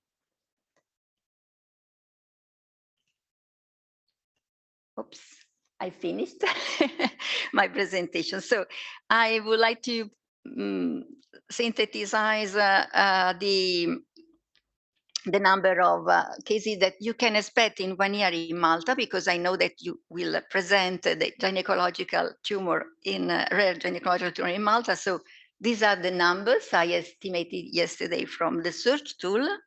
So the number is very low, but you will have more years, and then so I finished my presentation, and these are my contacts, and I'm available for the questions, and in future for the presenting you more data.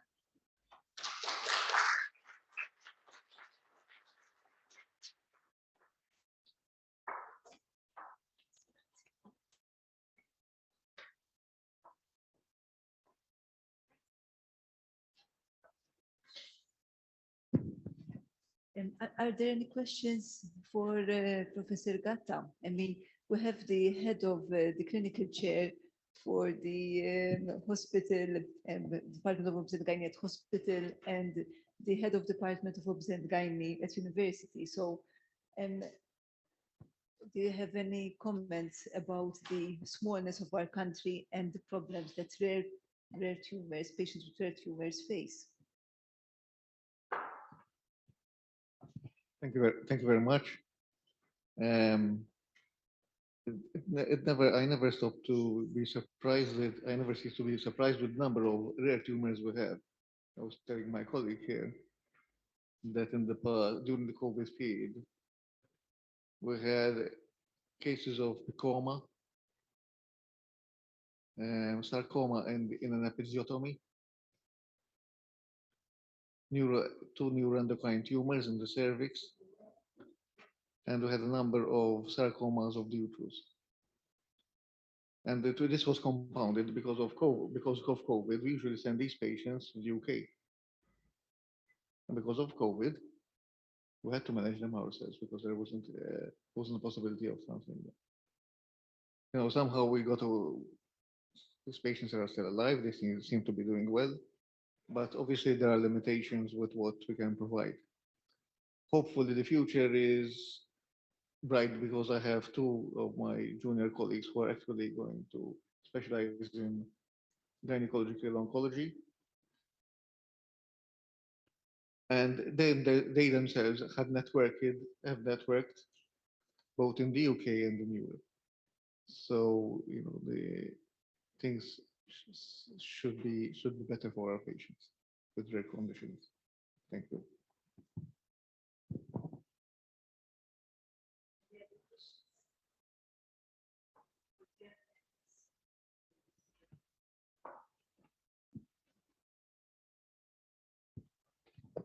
I have a question. What's your opinion about these numbers? For example, maybe in some of the countries we can see that there's a huge difference among reported cases. So how much do you think it's under-reporting, maybe in some EU and non-EU countries? And how much do you think it's maybe misclassification by ICD-10 classification? Our estimates, our measure are based on population-based cancer registry, and in Malta there is a national registry. Of course, the number of cases depends on two factors: how large is the population and the presence of the risk factors in the populations. So these are the major factors that produce differences in number of new diagnoses across countries. And the other question was misclassification. Okay, and of course, one of the major sources of population-based cancer registries are pathological diagnosis. So the reports, which is classified according to the same classification. You can see the codes, and you often can see the description of the pathologies. And so you can have you can base your exact diagnosis, exact morphology on the description. So it depends on the goodness of the registrars and also the diagnosis of the pathologies. So the registrar just copy the diagnosis. Of course, there is under-report, but because rare cancer are difficult also to diagnose, so sometimes it's. I was wondering if you could comment on the age group of 24 to 64 for cervical cancers in individual countries and the use of HPV vaccine. Mm-hmm. Yeah, the data I show you were a little bit not very recent, but of course, when you have a big study, a large collaborative study, is not so easy to put together and have fresh data. I show you that the incidence of cervical cancer decreased a little bit in that period, up to 2007. I don't know after, but I think that both screening and the vaccine can contribute, but also the prevention, the primary prevention, because infection can be reduced by the primary prevention. And there is a little difference also because the cervical cancer are affecting more younger population than corpus uteri. So you can have people, women, in a good condition with respect to corpus uteri, and this make the treatment more effective.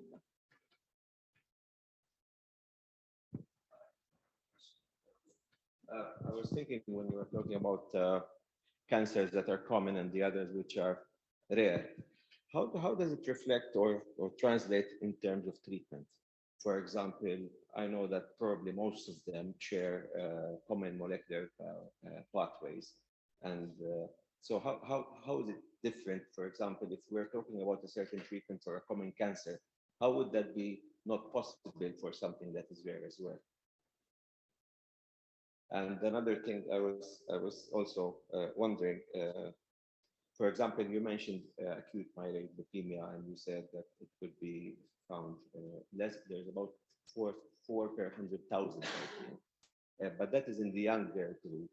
As people age, the tendency to acquire AML becomes even more, about 10 to 13%.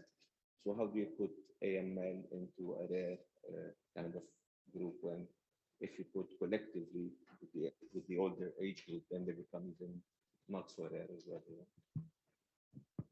Okay. The last question, because yes, it's of course one cancer could be more frequent in one age class and not in the other, because the epithelial tumor and the hematological tumor are more frequent in the oldest. But we calculate incidence for all ages together and in Europe. So the estimation was for Europe. In some other countries, thyroid can be common, but in Europe, the period that we studied was rare. And we estimate the incidence in all the population, males plus females, because it's important to think about how frequent is in the population, how many diagnoses the pathologist is able to see in a year, and how many patients I have to treat. And my experience is based on how many patients I see with this specific disease. So this is affect rarity, this characteristic, and so it was more important for us epidemiologists, the opinion of the clinicians, because for me the list should have been completely different, because I'm more focused on risk factors. But the question now is that the patient have not a good treatment, the best treatment. So we can translate from epithelial more common tumor to rare epithelial tumor treatment in order to understand more. But you need clinical trials, and to do a clinical trial you need the numbers, more international collaborative studies, to be in a very high volume hospital, because in this hospital you can have more opportunity to have a research and so on. And this is the question. I don't know if I answer to your first question. What I was trying to say is a lot of cancers share similar molecular properties, rare or common. And we know that there are certain common cancers that there are treatments for them, targeted therapies and whatnot. How would that translate for the rare ones and giving them more chance actually for treatment? If we can understand that the pathways actually are interlinked and intertwined together. Yeah, I understood this. I think that this could be, and because it was demonstrated, but we need trials before. No, but probably we need more a different methodological trials now, statistical methods, Bayesian maybe.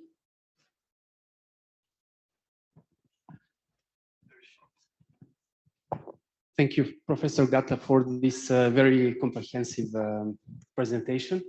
I would like to ask, because rare care is concerning only European Union countries, if I understood well.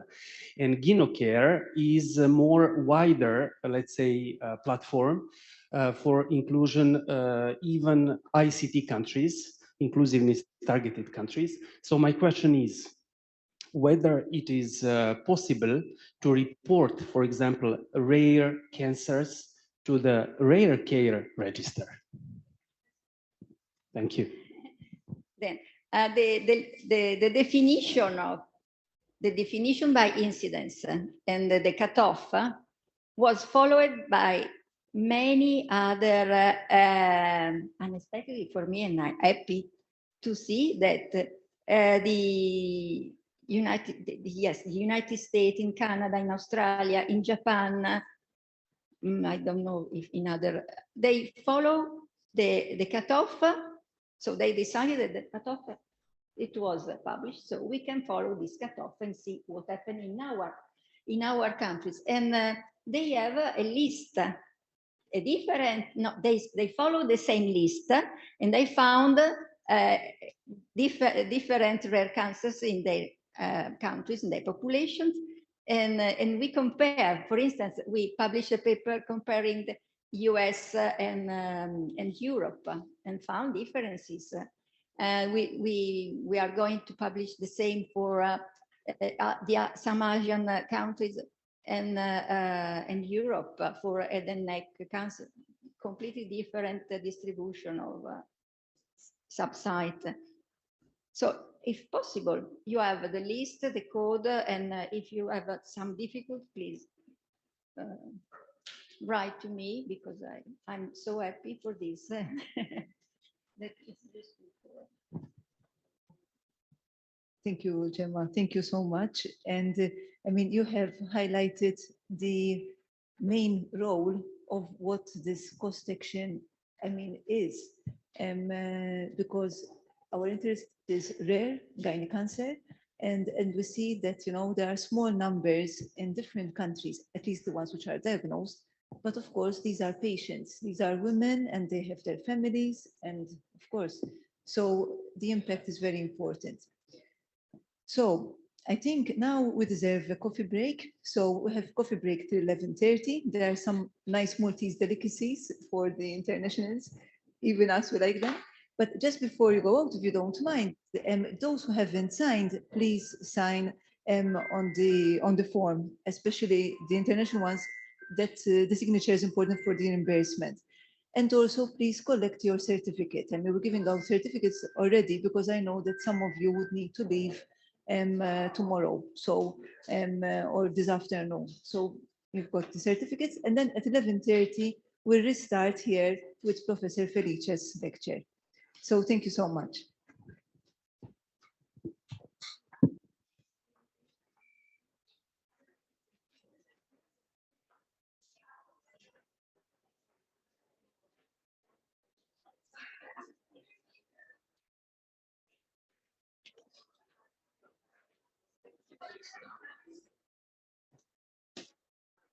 يمشي بالعافية نستنى نراو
Okay, so I hope you enjoyed your coffee break.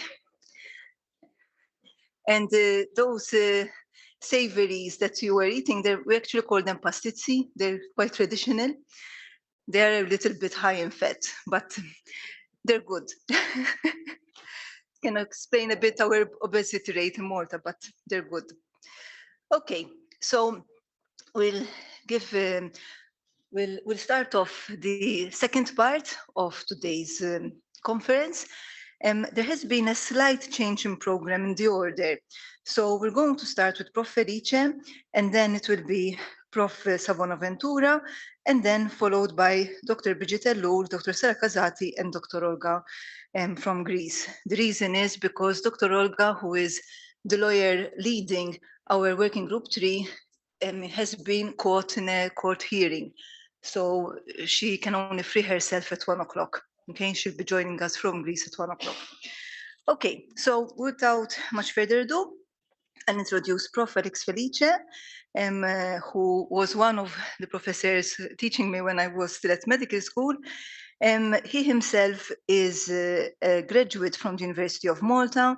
He had then moved on to the US, to Georgia, to further specialize.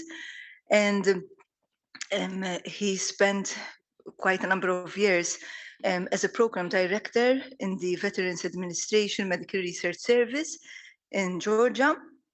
Then when he returned to the University of Malta, from there, he moved on to develop many important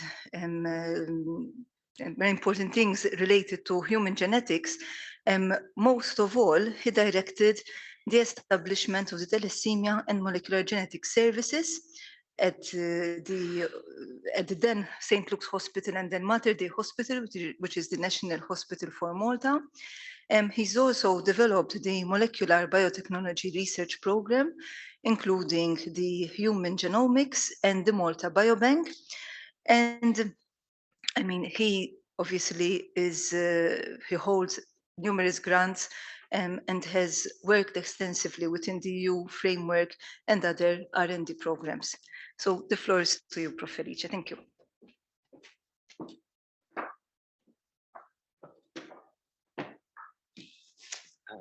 Thank you for those very, very kind words. I guess it reflects the age to a large extent. But thank you for asking me to contribute to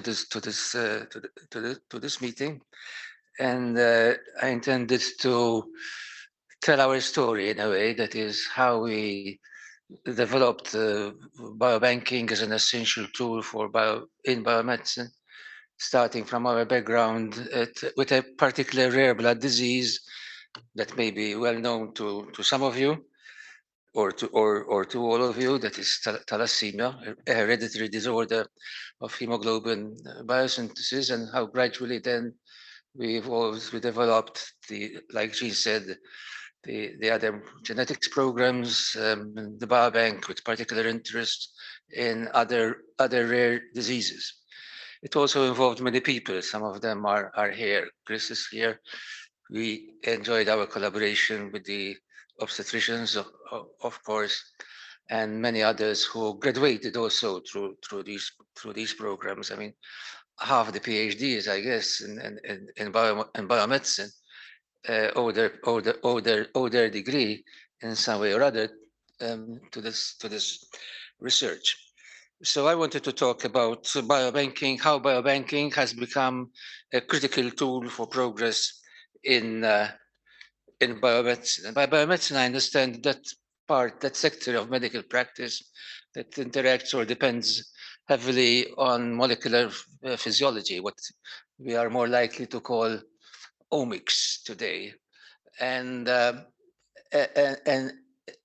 this, therefore, has depended heavily on the availability of high quality, reliable, reproducible samples that go beyond. Every one of us at some period of time in our career held collections of samples, but it's not enough any longer to just keep some samples in a refrigerator or a freezer without sticking to or working within a certain set of quality standards. The amount of data too that we begin to generate from these samples, traditionally now being called big data, it's actually huge sets of data. If you imagine that a single genome is 3 billion nucleotides, if we work with families that may be 2 or 3 generations of members and all the data, that other omics type data that we collect, then the information challenge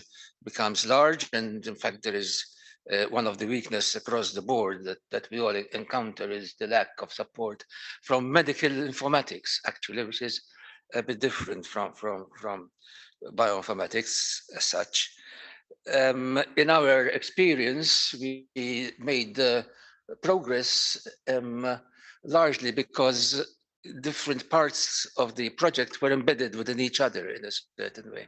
So we depended a lot on newborn testing that is integrated and comprehensive because it covered a number of hemoglobin disorders in a single approach, and integrated because we integrated with the antenatal physician and the antenatal clinic. So there's a succession from what we find in the mothers with what we find in the children, and then the rest of the family, because essentially, in particular with rare diseases, we work with families. And this is important. It becomes even important today, and I think Jean referred to it in her introductory reflections, because the experience of patients, the difficult experience of patients with rare diseases, including rare cancers, until the inordinately long period of time they take until they have some type of a diagnosis.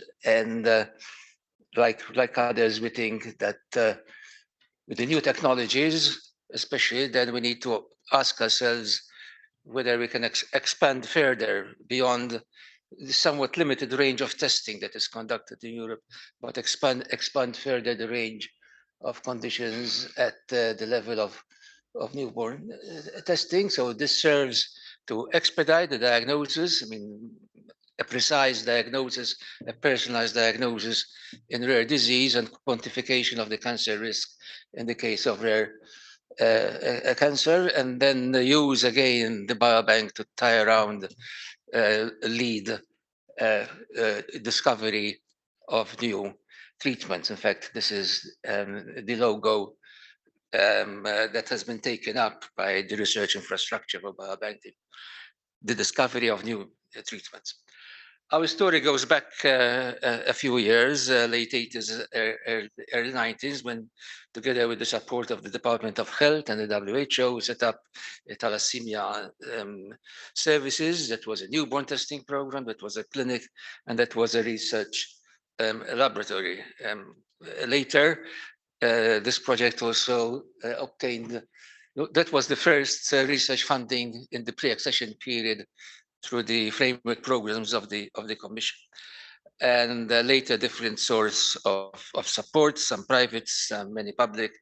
Important milestones is when we helped co-founded, so to say, Euro Biobank. That was the first European-wide network for biobanks of rare disease samples, so rare disease biobanks. As from last year, we chair this, but this will be the shortest chairmanship of Eurobiobank in its history, because our brief is to engage as rapidly as well as possible within the entire European biobanking research infrastructure.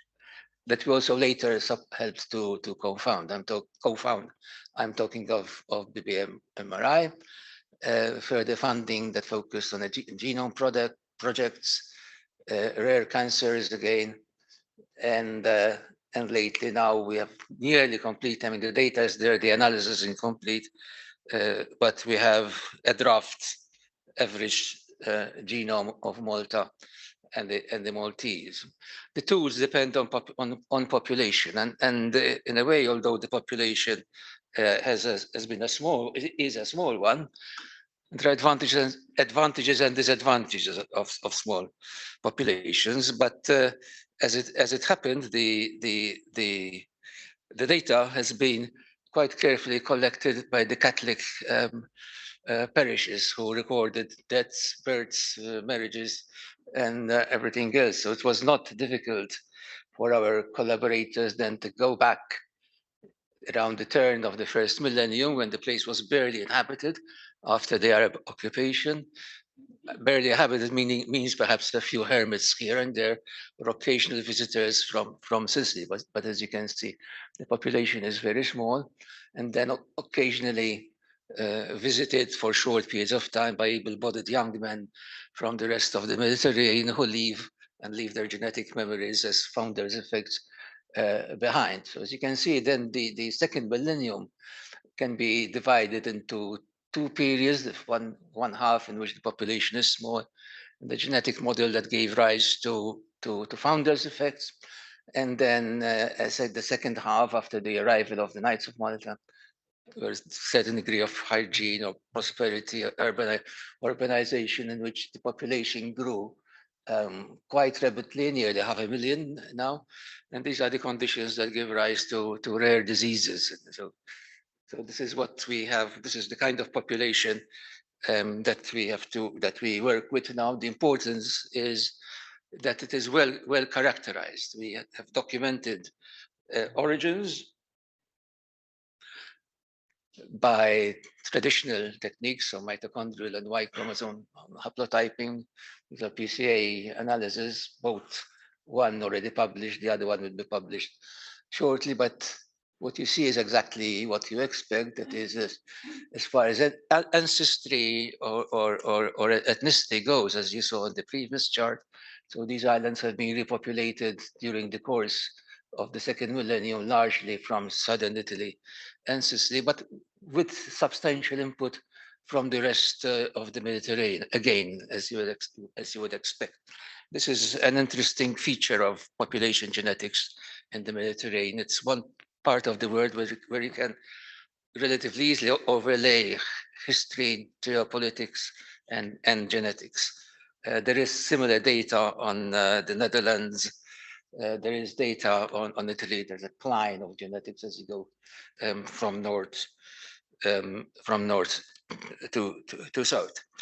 I mentioned a draft average Maltese genome that is useful to uncover particular alleles that may be further followed. Here I'm showing you as two examples actually.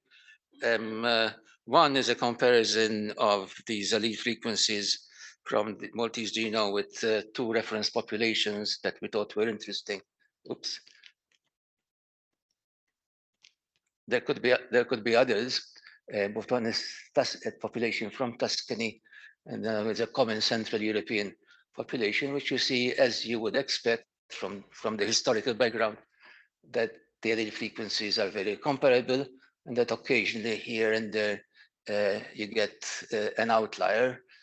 These are alleles that are obtained from ADMET pathways. This is a good bear on pharmacogenomics responses to therapies in various conditions. Unsurprisingly, perhaps these outliers are alleles that are connected with sulfuration or metabolism of various compounds. They can be used also to derive personal risk scores by providing very robust reference populations for this type of research. We haven't heard very much yet about personal risk scores in cancer diagnosis and cancer follow-up of management or things like that. But they are becoming of increased interest. There was a fascinating presentation by Peter Donnelly. This is Genomics UK at the last workshop of the Million Genomes project, in which he showed how certain cancers are more tightly linked to powerful PR scores, whether others are not, and how they vary also from one population to another. So these population-based data are important also from the respect of identification, diagnosis, and follow-up of management in rare diseases and rare cancers. As Donnelly put it, the robustness of personalized risk score depends on ancestry or ethnicity, which is more or less the same, and location. So there's a mix sort of genetic susceptibility or genetic or inheritance and lifestyle. Okay. As I said, our main interest has been in hemoglobin disorders, including the hemoglobin variants, and in particular the thalassemia. The population is characterized by a frequent occurrence of this rather common fetal hemoglobin variant known as hemoglobin F Malta 1. 1.8% of Maltese newborn inherit this variant from one of the parents.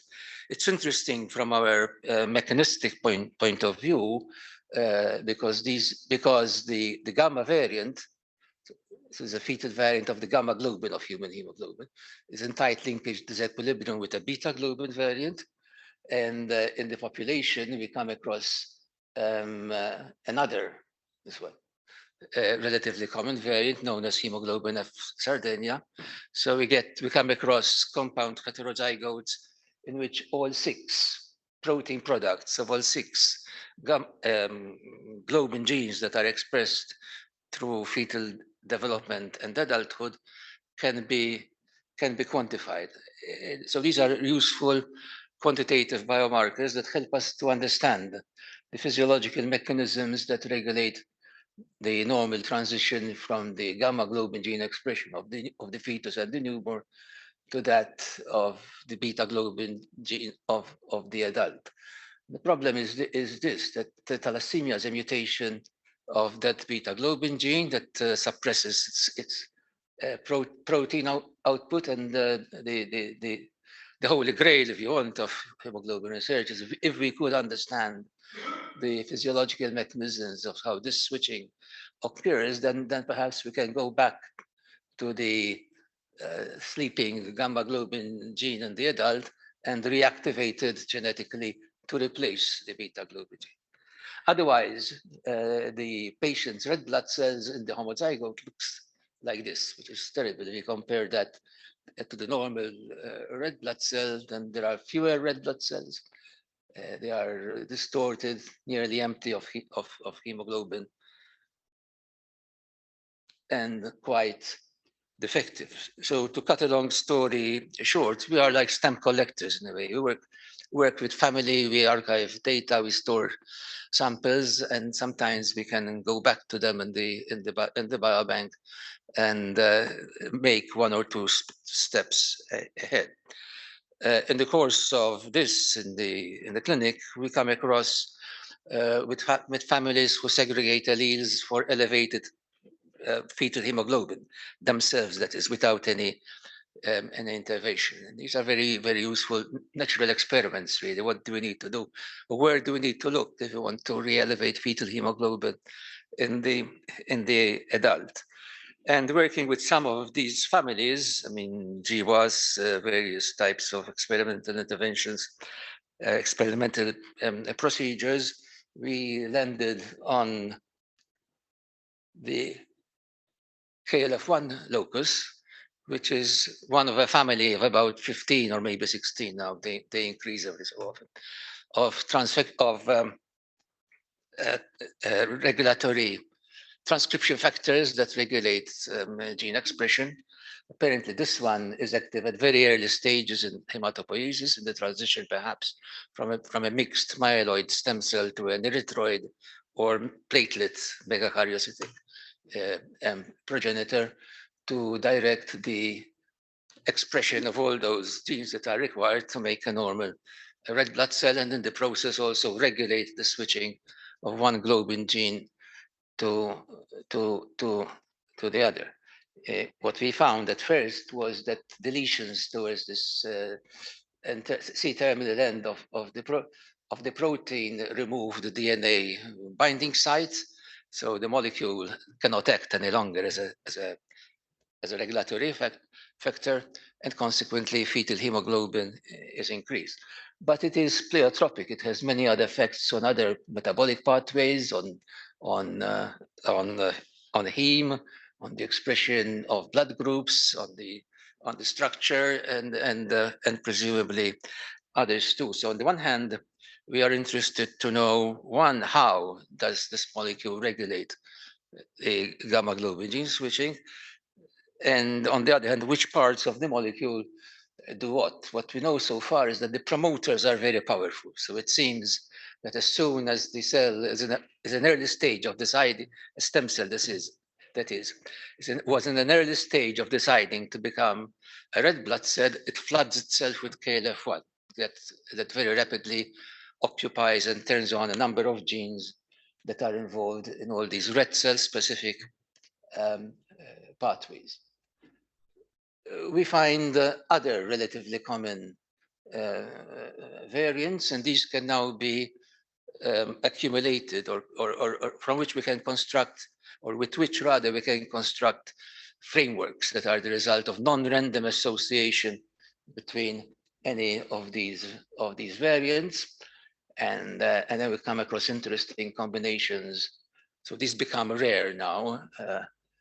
Combinations between promoter mutations or coding mutations. There are a couple of pros there, and so this is work in progress. Our idea is to continue to accumulate these kinds of data, share them with others in order to map to the protein and then to the gene. How does KLF1 turn on red blood cell differentiation? How does it regulate gamma to beta gene switching, and with what other molecules presumably it interacts in doing this? So we speak of a KLF1 interactome. I said we share, and to share, we also take part in a small number of Europe-wide level organizations, some that we have helped to found with EURORDIS, that is the European organization of rare disease support groups. We had established Eurobiobank that I already referred to. The difference between Eurobiobank and the larger research infrastructure is that Eurobiobank was focused on rare diseases, whereas BBMRI initially, at least, was more broadly more focused on common complex diseases. Sometimes the borders are blurred, but one of the goals now is to make sure to embed the two and have Eurobiobank embedded within maybe MRI in order to ensure greater linkage, cooperativity between the groups, even from biobanks that come from countries which are not yet contributing members to the BMRI. And we hope that we can move forward on that shortly. In the course of these 30 years or so, as we engaged with this project and build these projects, of course, we come across, I mean, the experience has been useful to teach us to reflect on the type of obstacles, hurdles, or what needs to be done to move ahead better. And one of the major challenges, I won't go through all these, but one of the major challenges is I think this one at the top. Patients, families are not aware of the advantages of taking part in these kinds of projects. So we want them to become research partners. We want to move beyond the traditional way of doing biomedicine, of maybe meeting your patient once or twice, collect some data, draw some blood, go back to the lab.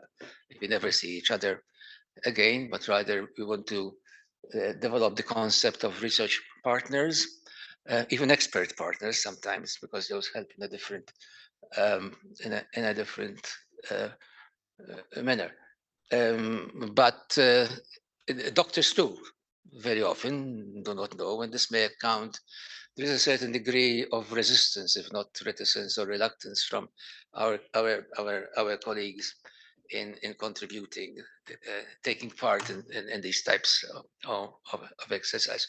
It's not just our problem. It is not just the Maltese problem. This is across the board. There's this observation that is made, and there are different answers. There are different solutions. Part of the answer is, of course, education, and it starts in the schools. There are good models. I mean, the AAS science literacy for all Americans would have been a good one to follow, but there are others, and undoubtedly, as genomics, especially, occupies a broader, wider space in the practice of medicine. Inevitably, there will be radical changes that will have to happen, both in the teaching and training of young physicians, especially the biomedical experts, the physician scientists, who will mostly be promoting this. The structural organization needs some rethinking too. There are different kinds of biobanks, small, large, disease-specific, others more general, and they originate in they have a different natural history, sort of, but largely they depend on the specific or particular interests of those that started it. In our case, we started with thalassemia and newborn testing and the clinical project. Later, also as others joined the project, then it was possible to expand into other, though essentially rare disease. I think if you characterize our activities, it is mostly rare disease for some obvious reasons. I remember one of the first times that I went to an organizing session of BBMRI, one of the co-founders said, you need to have 500,000 samples to join this. And if you see the population scale of Malta, I nearly said, okay, thank you very much. I mean, we meet next time, but that is not completely true either. And we think that, so we think that the future of, but like others, I mean, a future of biobanking is to be firmly anchored within pathology sections of academic or hospitals, and also to be conducted closely, if not embedded, with newborn testing programs, because those are the ones that are going to serve to expedite the diagnosis. If I nearly close the circle as I come to the end of this, and more solid funding streams as you would. Thus far, accepting occasional grants or contracts or occasional EU level initiatives. Nearly all the funding has come from PI-led research grants, and that has served us to get us this far. It will not serve us to take us much further. Also, I mean, like as much as I do, the problem, one of the difficulties in Europe is that these FP or Horizon projects are limited by time. You usually have 5 years to do it. That, unlike the United States, where you can renew.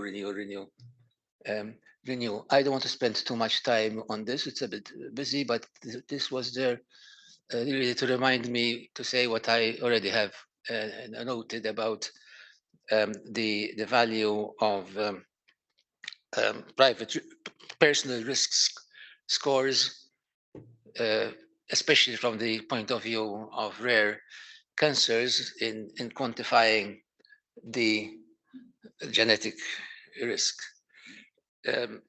This I borrowed from Andrea Mespalo at the other day's workshop on there's a related project known as the Million Genomes project, which is intended to create also an average genome of Europe. And this is a summary also of the other, these are scientific, medical, more than organizational challenges that we face. I mean, these are a lot of new data sets that require a lot of new ways of processing or analyzing. in the face of a big shortage of professionals who have the necessary, who have the background, especially, I mean, those in medical informatics that have a background in physiology or medicine and in informatics. Many new items of regulation, I'm sure others will speak about, but I think the point that is made is that we have to start. As we start, despite all the hurdles and the many issues that will have to be considered, we will not get there. Apologies for the typo, but I couldn't fix it. But the technology is there. The willing professionals are there or can be trained. And with sufficient effort, I mean, we need to learn how to talk to the rest of the society. Ultimately, undoubtedly, I would say too, but ultimately, there is for us, it's an obvious benefit, but there's probably a benefit that needs to be explained better to the rest of society, and that society ultimately will find all this acceptable and worthwhile to pay for. Thank you.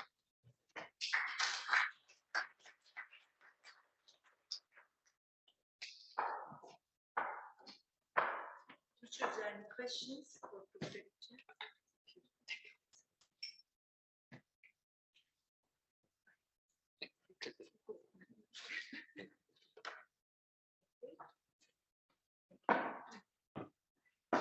So as we said, there's a little bit of a change in program, and we'll now move to Professor Savona Ventura. So Prof. Charles Savona Ventura, he's a professor and head of department of the Obs and Gynae at the Faculty of Medicine and Surgery at the University of Malta. He is also a professor at the Faculty of Health Sciences, Department of Midwifery, and is also actually the director of the Center of Traditional Medicine at the University of Malta again. He has worked, I mean, for a lifetime as the consultant obstetrician gynecologist at our National Hospital. He's here today to speak to us about history, basically because he has served as hospitalier and historian, and now serves as the Grand Prior of the Maltese Islands, and on international level as the Grand Archivist and Historian. And he's now the Grand Hospitalier of the Order of the Military and Hospitalier Order of St. Lazarus of Jerusalem. So thank you.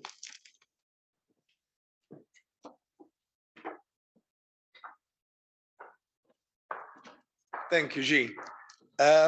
My talk was supposed to be the last of the morning session before lunch. So it is aimed to be a light talk looking at history. But I will start off with a statement that was made by Winston Churchill. Those that do not understand history are doomed to repeat it, or doomed to repeat its mistakes. And the aim of this talk is actually to go through the history of gynecological cancer in Malta, showing the problems that one finds in registration and in keeping track of the disease throughout that we had throughout time, and relate this to what's happening now and hopefully look to the future. Just something about Malta. We've heard about where Malta is. We're right in the center of the Mediterranean. Small islands. And that is the satellite picture we already saw, presented by somebody else. And we've talked about the population and how it's grown. And this is basically the pattern of growth of the Maltese female population over the 20th century. You can see that it's quickly increased over the century from about 90,000 to nearly 100,000 by 1995, and obviously it keeps growing. Now, if we had to look at gynecological malignancy, the first question I asked myself is, what is actually the size of the problem? I think this is what most epidemiologists try to look into. What is the size of a particular problem? And this is in my case. Now I had to look at the size of the problem through history. So the only data we have before 1960 is mortality data. And the mortality data goes to the early 20th century for the Maltese Islands. So in 1911, we have mortality data for malignancy being introduced for the first time in the reports by organ system. So one can identify basically female genital organs. So this is any mortality from gynecological cancer, from female genital organs. In 1936, then again, this was differentiated further into uterine and other genital organs. So we have this differentiation where we get more and more information coming forth. Obviously not sufficient information for today's purposes. In 54, we get uterine mortality being differentiated into cervix and other unspecified parts of the uterus. And so you can see there more or less data for the various periods. But not very useful data to really differentiate, especially when we come for rare gynecological cancers, because everything is just one big component. If we look at age distribution, which is available, so we have age distribution for the various periods. It's not available. The data is not available during the war years, during 1942 to 1944. But if we had to look at the data, one finds that, as we've been saying, the majority of cases are in the 45 to 64 age group, or from the 35 onwards age group. Interestingly, there are 3 deaths over the 1911 to 1950 period, to the 1950 period, which were in the younger age group. So these are potentially 3 cases of rare gyne tumors. We know that the rare gyne tumors are more likely to occur. We've been told that they're more likely to occur in the young. So these 3 possibly were rare cases of mortalities in rare gyne tumors that were diagnosed. Now we have to remember that most registries will only show you what you have put in. So it's as the general statement is garbage in, garbage out, and so it depends very much on what data is actually inputted. A bit of sidetrack. The first gynecological operation that was done in Malta was done in 1890, in November 1890, and this was done under chloroform anesthesia by Professor Giuseppe Battaschembri, that person there. And this was basically a patient with a large ovarian cyst that weighed 10.5 pounds. And this was removed at surgery. Histology actually showed this to be benign. That was a cystic adenoma of the ovary. And in comparison to what was going on elsewhere, the first ovarectomy was performed in 1809 by Ephraim McDowley in Kentucky, and in the UK, the first ovarectomy was done in 1836 by William Jefferson. Too many R's there. In Malta, then, we follow up in 1930. We know that Professor Joseph Ellul had performed a radical Vertimes for cervical carcinoma, which unfortunately was complicated by gas gangrene with an infection with Clostridium welchi. And again, if we look at what was going on elsewhere, the William Schneid from Germany performed the first abdominal exploration of a cancerous uterus in 1878. Clark in America performed the radical hysterectomy operation in 1895, and Vertimes actually described his operation in 1898, reporting in 1905 on 270 cases, and in 1912 on 500 operations. In 1937-38, we are, medical historians are fortunate in that we have a very detailed, especially those interested in gynecology, because we have a very detailed report of what's going on in the gynecological ward at the Floriana Central Hospital. And this is a hospital that had 11 beds only, and it had a staff complement of 4 doctors. And it catered overall for 1,200 admissions, of which about 500 were operated, and the mortality of operative mortality was about 1.2%. And if we look at abdominal surgery, there were 60 cases that underwent abdominal surgery, and with an operative mortality of about 10%, 12%. And the surgery that was being done was subtotal or total hysterectomies with or without salpingo-oophorectomies, Vertimes and panhysterectomies, myomectomies, ovarectomies, and shortening of the round ligament. If we look at gynecological malignancy, we had, during those 2 years, we have 4 cases of vulvovaginal malignancy, 25 of cervix, one of which was endocervical, one was a recurrence, and one was a malignancy in the stump after hysterectomy. 7 involved the uterine corpus, and 6 involved the ovary and adnexia. And you have the management there, but the main management was either surgery, if they were inoperable, and then recourse was simply made to vulgarization of the tumor with douches, with antiseptic douches to control for infections. So it was basically very much palliative.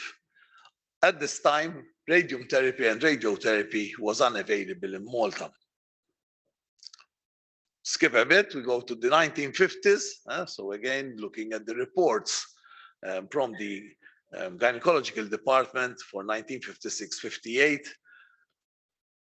2 senior members of staff, Professor Oscar Zammit and Joseph Rosario Borch. Again, radium therapy and the deep protogen therapy was still unavailable. Patients were being sent, however, to the United Kingdom for this treatment, and a total of 194 cases of malignancy, not gynae malignancy, but cases of malignancy had been referred. And there were also arrangements being made to send patients to Rome. Radium therapy and radiotherapy was introduced only in 1970 at Boffa Hospital, just outside Valletta. Looking at the range of malignancies, we have vulvovaginal, which were 4, which resulted in 1 death, 37 cervical, 34 uterine corpus, of which 6 were sarcomas, 76 were ovary and adnexia, and 1 was a peritoneal carcinoma. And again, a whole range of surgical procedures being carried out to manage these malignancies. In 1957, the Cancer Notification Act was legislated. So first, this is when we started getting cases, incidence data being collected, and the first register being kept by the Department of Oncology, what was the equivalent of the Department of Oncology at the time. In 1977, it was taken up by the Public Health Department.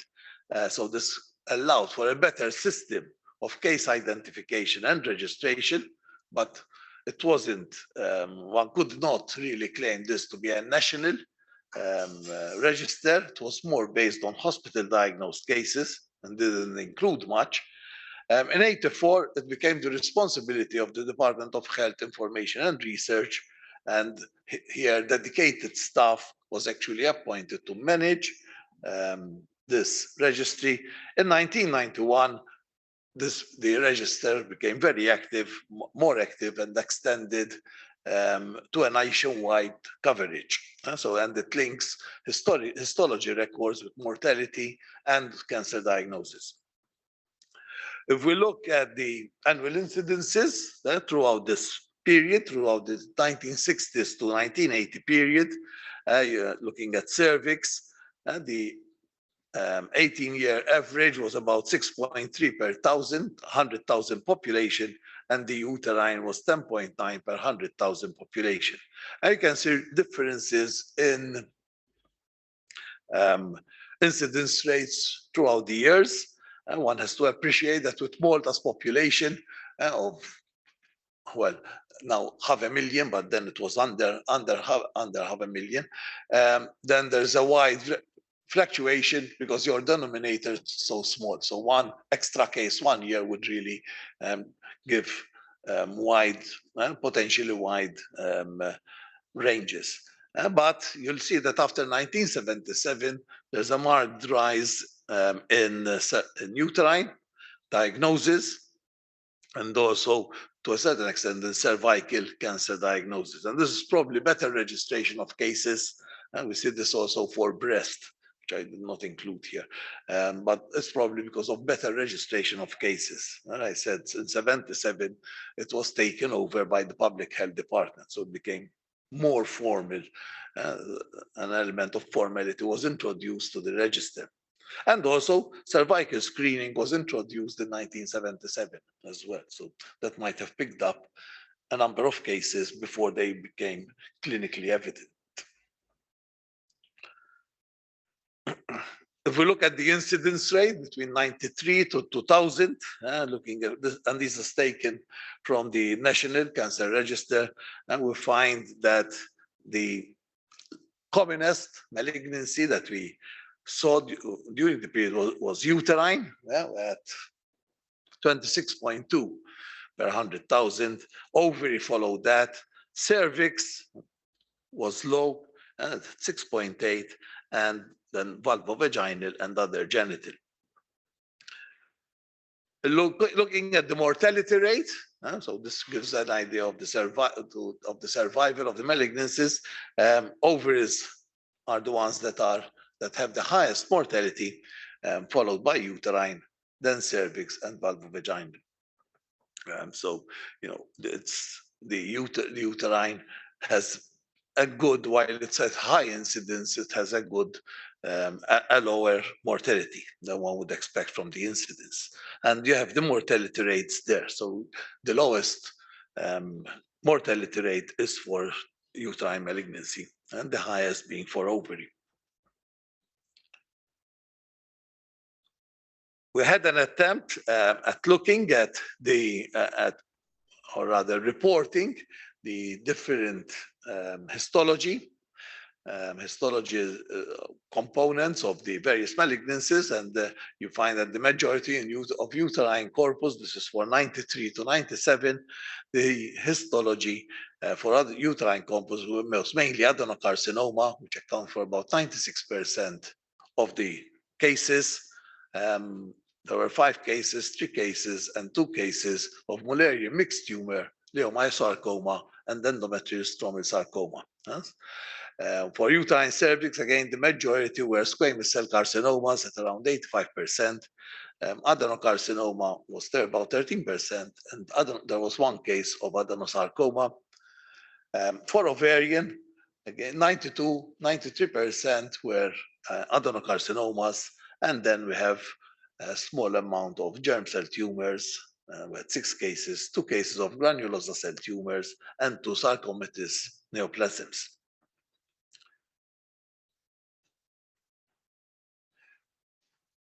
We did, over the years, we did look into aspects of these malignancies, of gynecological malignancies, and looking at uterine corpus, looking at the epidemiology, and we looked to the trends, and so working out the incidence rate for endometrial carcinoma, looking at the age distribution for uterine carcinoma, for uterine corpus carcinoma, and you find that you can see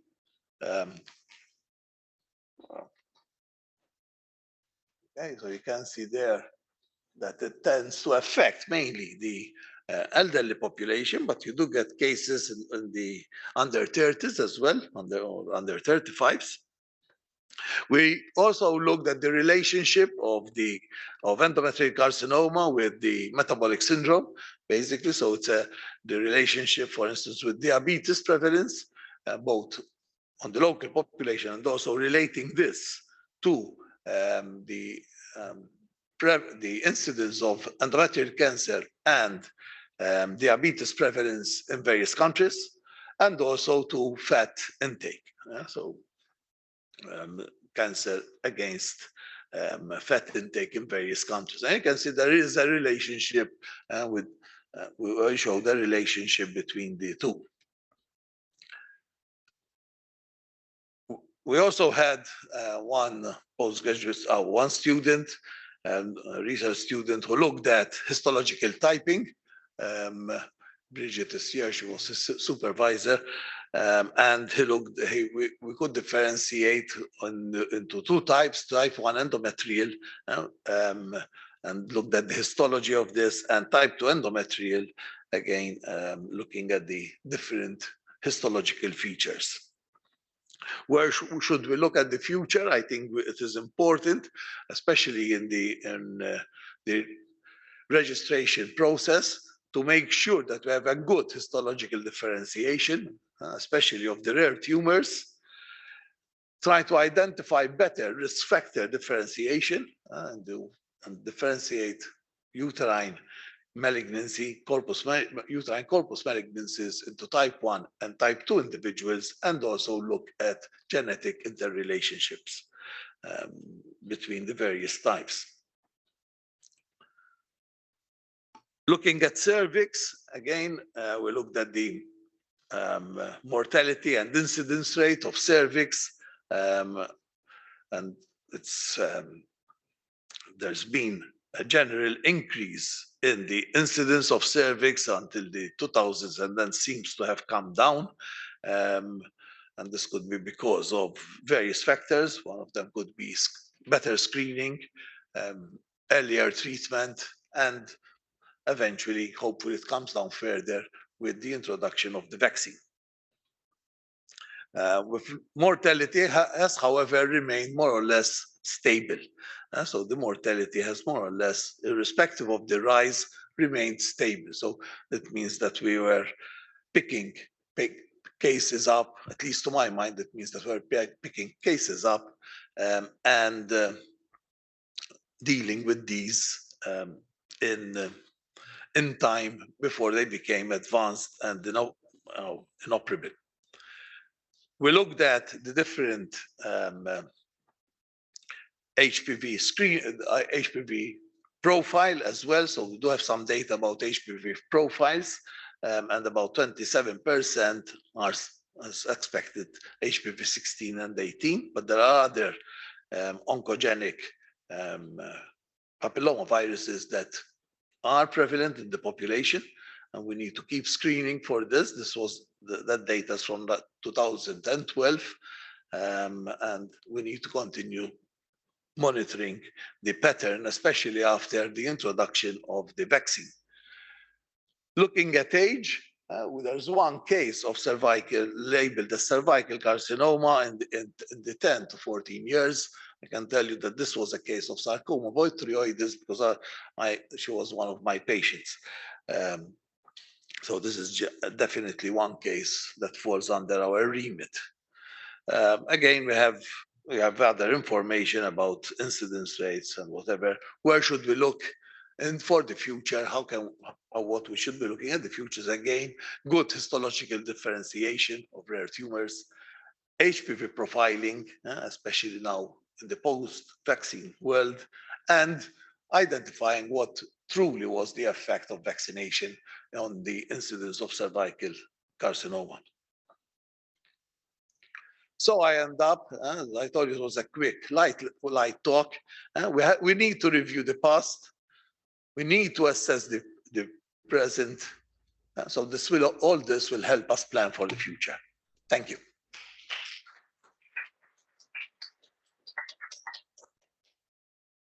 Any questions? Oh, good.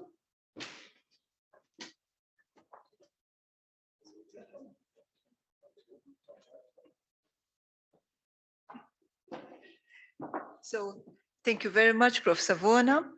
So we now going to introduce Dr. Brigitte Erlul, who is a very good colleague of mine. I mean, she was also one of my teachers at medical school, and she has helped me a lot during this the setting up of this course section. So basically, Dr. Brigitte Erlul, she has been heading the University Department of Pathology at the University of Malta for 12 years. She has been the president of the Malta College of Pathologists for 16 years. She has developed an interest in medical law and bioethics and has contributed to various lecture programs in these topics. She serves on the Bioethics Consultative Committee, the Bioethics Research Program at our faculty, and even medical regulatory bodies on a national basis. She's also the LC advisor to the Biobank for the Center of Molecular Medicine and Biobanking, which represents the University of Malta and BBMRI. So she will be giving this talk, and joining her then there will be also Dr. Sara Casati from Italy and Dr. Olga from Greece. But we leave the floor to you, Bridget. Thank you so much.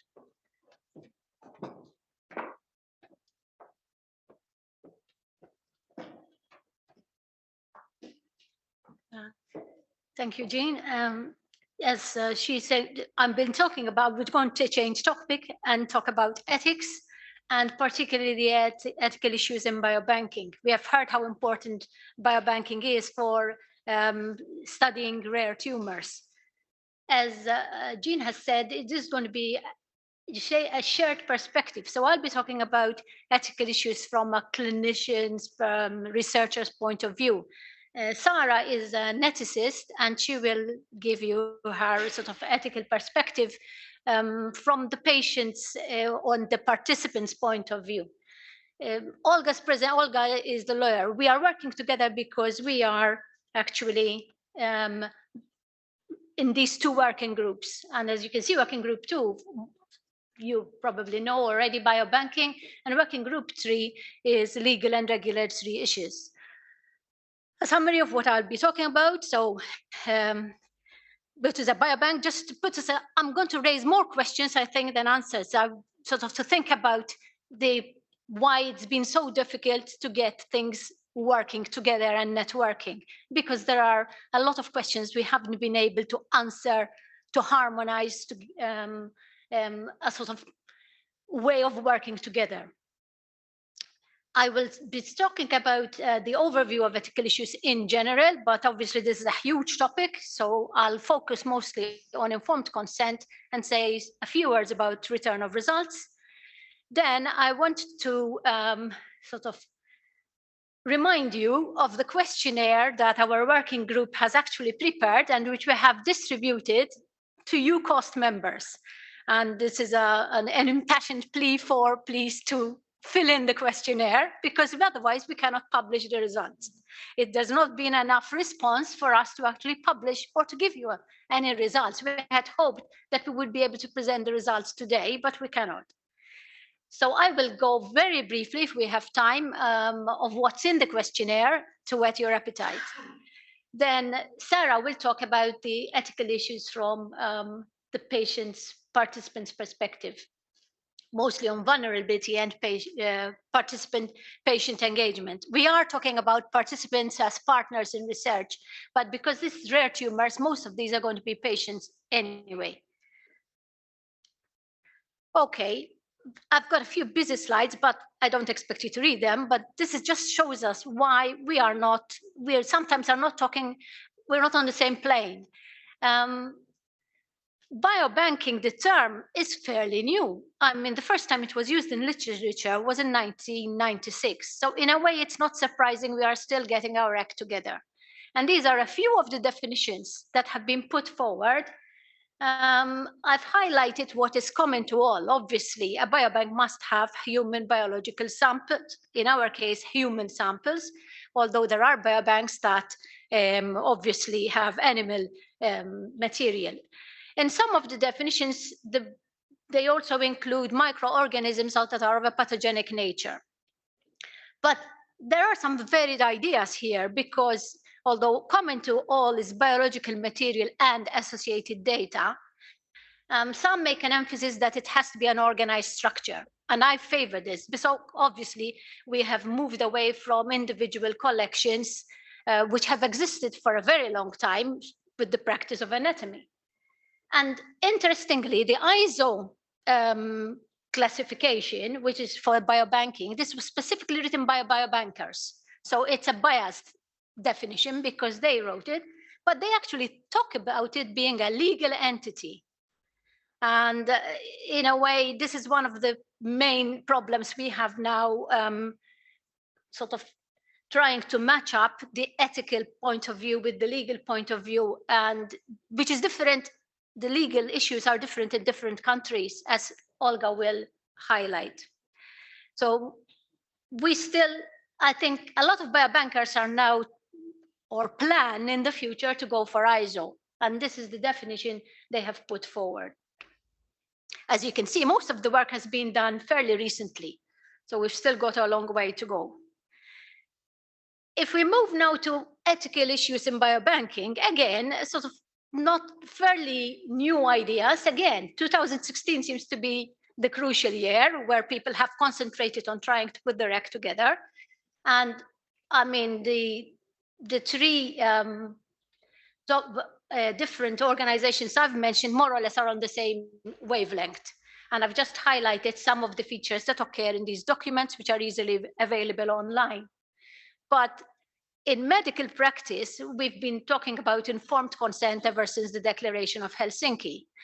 However, interestingly, I did some research there and I looked up at all the different versions of the Declaration of Helsinki. They first mentioned ethical review, an ethical review committee in 2000, but they actually thought of it just, it's nice to have this. It wasn't made specific that the ethical review committee has to approve the research until 2008, which is not that long ago. I mean, I've been sitting on research ethics committees for the last 20 years myself. So, and the first mention of biobank, the word biobank, and it's just mentioned one word, really, it's in 2013. And again, this again shows us that biobanking is a fairly new concept. I'm not going to read this, but there are the CHOMS document, it's quite extensive guidelines, 11 and 12, and they do actually, it's not just points, they actually explain the rationale for asking for these points, but biobank governance is an important topic, because without it, you really cannot have a structured, organized facility that it can handle all the possible ethical and legal issues that can arise. So what are the ethical issues which I see as being important in biobanking? I've put the two that I'm going to talk about there on the left-hand side, informed consent and return of results, very briefly, as I've said already. But there are three other points which I would like to highlight, which is worth thinking about, because with ethics, the more you think about ethics before you plan your research, then the more likely you're going to actually get the results you're hoping for. There's been a lot of, some of the problems with biobanking is that people are confused about who owns the samples, or do they belong to the participant, to the patient? Should we give them back any residual samples? But there isn't a uniform acceptance of in different countries, because again, sometimes it depends on the national or the local legislation. But it is useful to separate ownership from use. And in fact, although most researchers and scientists agree that once the body parts are detached from the body, they do not belong to the person. However, the biobank researchers should curate them, just look after them and use the samples. There are a lot of legal issues here, so I don't want to go into this, but we do remember what happened in the UK when samples were being used without consent. And in fact, this continues to emphasize the need for informed consent on collecting specimens. Equity. This is an important point. Most biobanks, unfortunately, the majority of samples in the biobanks come from Caucasians and from intelligent, educated higher people who are willing to participate. And it's not just that there's the disparity in the type of samples, but obviously this is going to influence the quality of the results that you're going to get. And there have been moves, particularly in the States, where there's obviously big discrepancies in health issues with different ethnicities, but even in Europe, there are several ethnic minorities.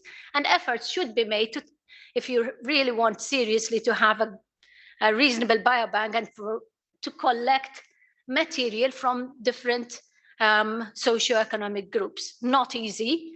And obviously, there needs to be much more networking and communication with the participants, the population, much more engagement, patient engagement. And I think we need to get involved more, and Sarah will say more about this, communicate with patient advocacy groups and education, as we've already had, starting with from schools. In fact, the last point here, confidentiality and privacy, which again is tied up with legal issues. But from an ethical point of view, and the GDPR highlighted this point very much, that we have to have safeguards in the biobank governance and in how we handle the specimens.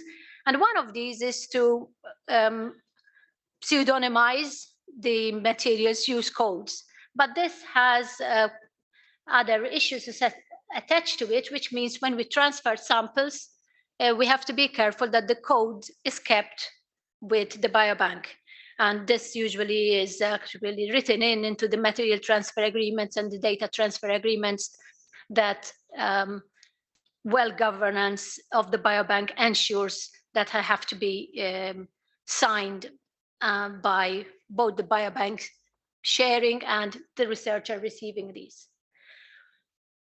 Obviously, if we anonymize samples, the GDPR does not come into play, but this is something which is not recommended for genomic studies. In fact, you cannot then do certain studies if you anonymize everything.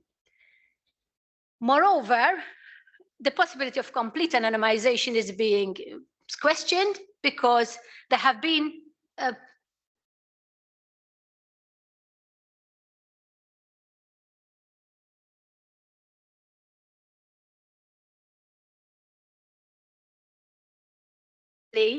it's true, but who of us is going to do this?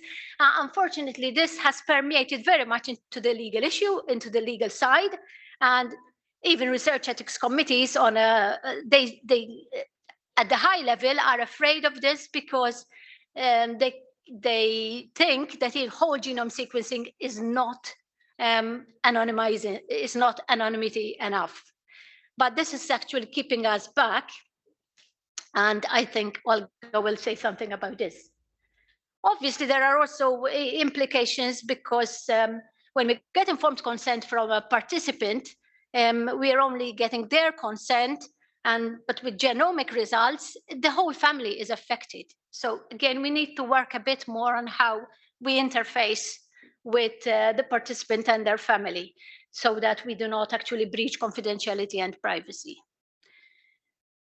Okay, so one way of doing this is to think of the informed consent process, and our questionnaire is actually focused on informed consent because of these issues. And there are, again, a busy slide. I'm not going to, these are different types of consent. We have moved from a broad consent, which was the original consent used by the early biobanks. We ideally are moving to a dynamic consent, where you keep constant communication with the researchers are communicating with the participants, and they asked to reconsent as more information comes or new research comes over, new techniques. But this is becoming increasingly more possible with online facilities. And if you have an IT-based program where people can actually consent online, and also they can withdraw online, but they also can track their sample, find out where it is, find out what new studies there are, and maybe pinpoint, yes, I would like to get involved in this. I need more information on this. So hopefully we will be going this way.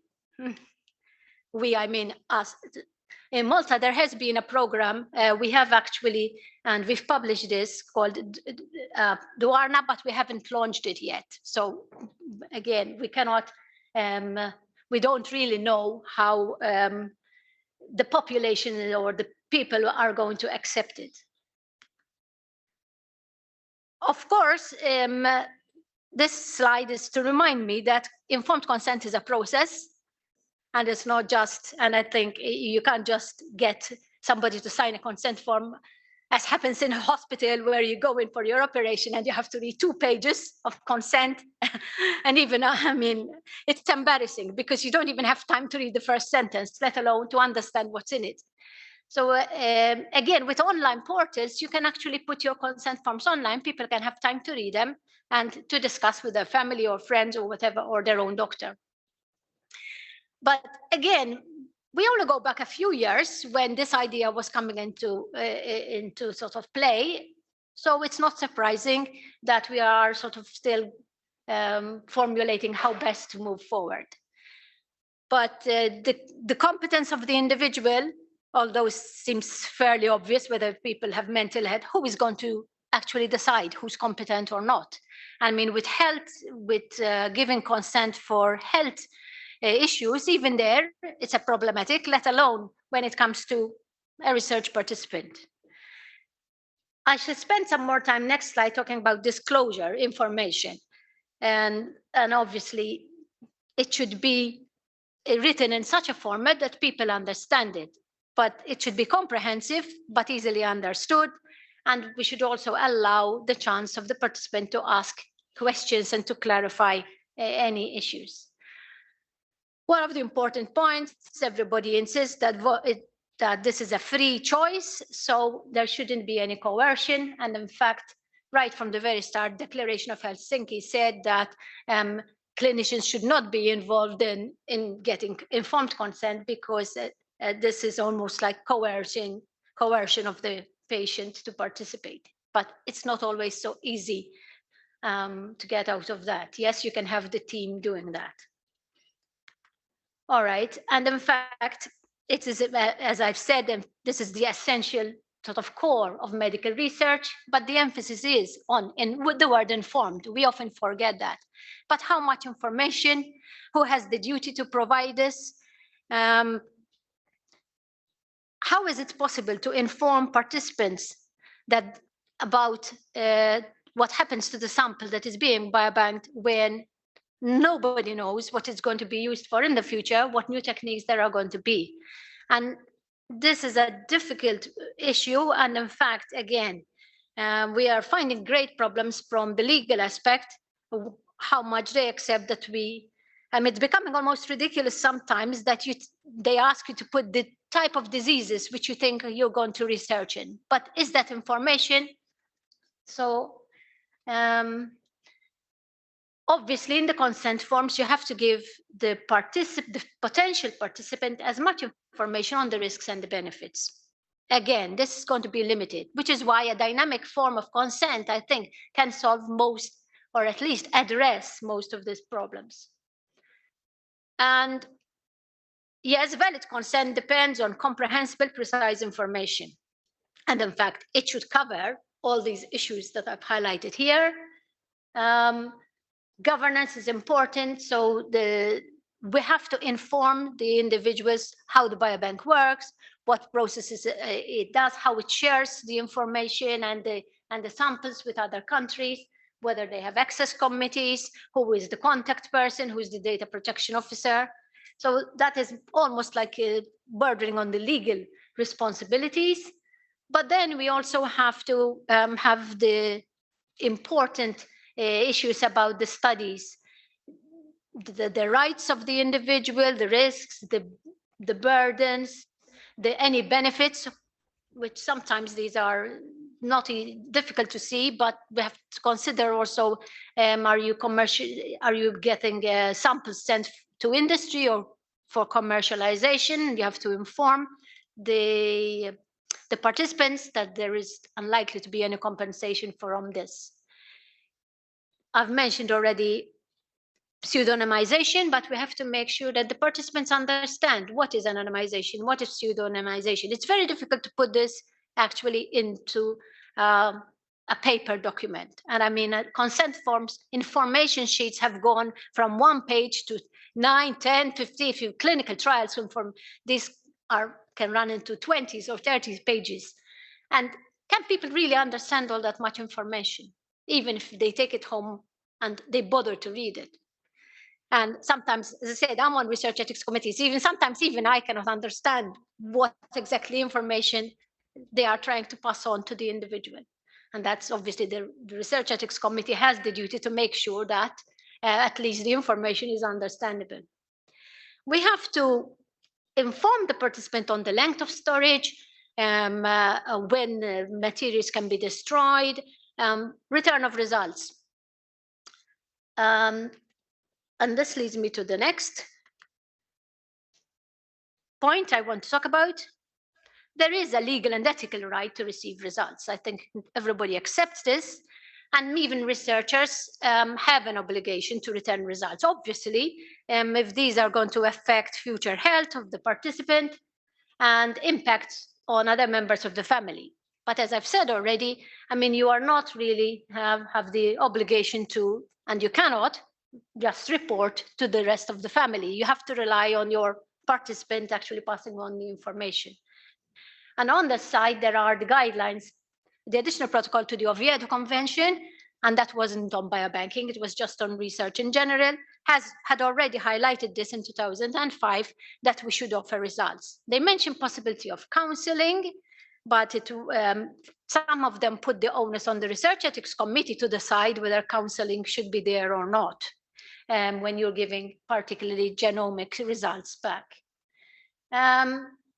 The same with the CHOMS guidelines, they more or less repeat that. They do emphasize that findings should be returned only if you have considered the validity, the significance, and the actionability. I think everybody accepts that you should report actionable results. And obviously, the biobank must have a policy regarding return of results and make this obvious to the participants.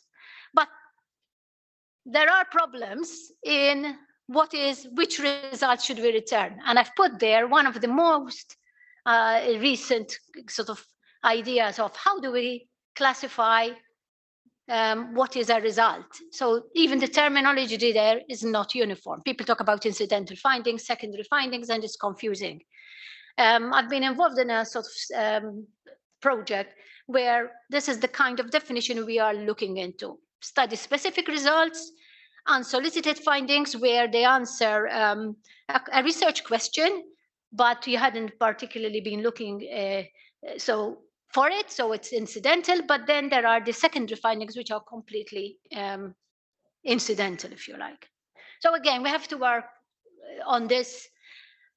And these issues have led us to think, wouldn't it be worthwhile to find out what's happening in different European countries? And therefore, our working group decided on the questionnaire. And this is a summary of the questionnaire, the points. As you can see, we've actually, to avoid inundating you with too many questionnaires, because we've prepared 4 questionnaires, this one has both the ethics and the law questions together. And this is a summary of the topics, but I've actually got 6 more slides to go through the questionnaire, just to sort of really try to make it important that you answer the quiz. I've put the address up there, and I think Jean has circulated it again to you. So we would appreciate if you actually fill it in. The first part is general procedures. So we ask you whether you have a biobank, whether you collect gynae tumors, because we're obviously talking about rare gynae tumors. But from the ethics point of view, we're interested in knowing, do you have paper forms or online?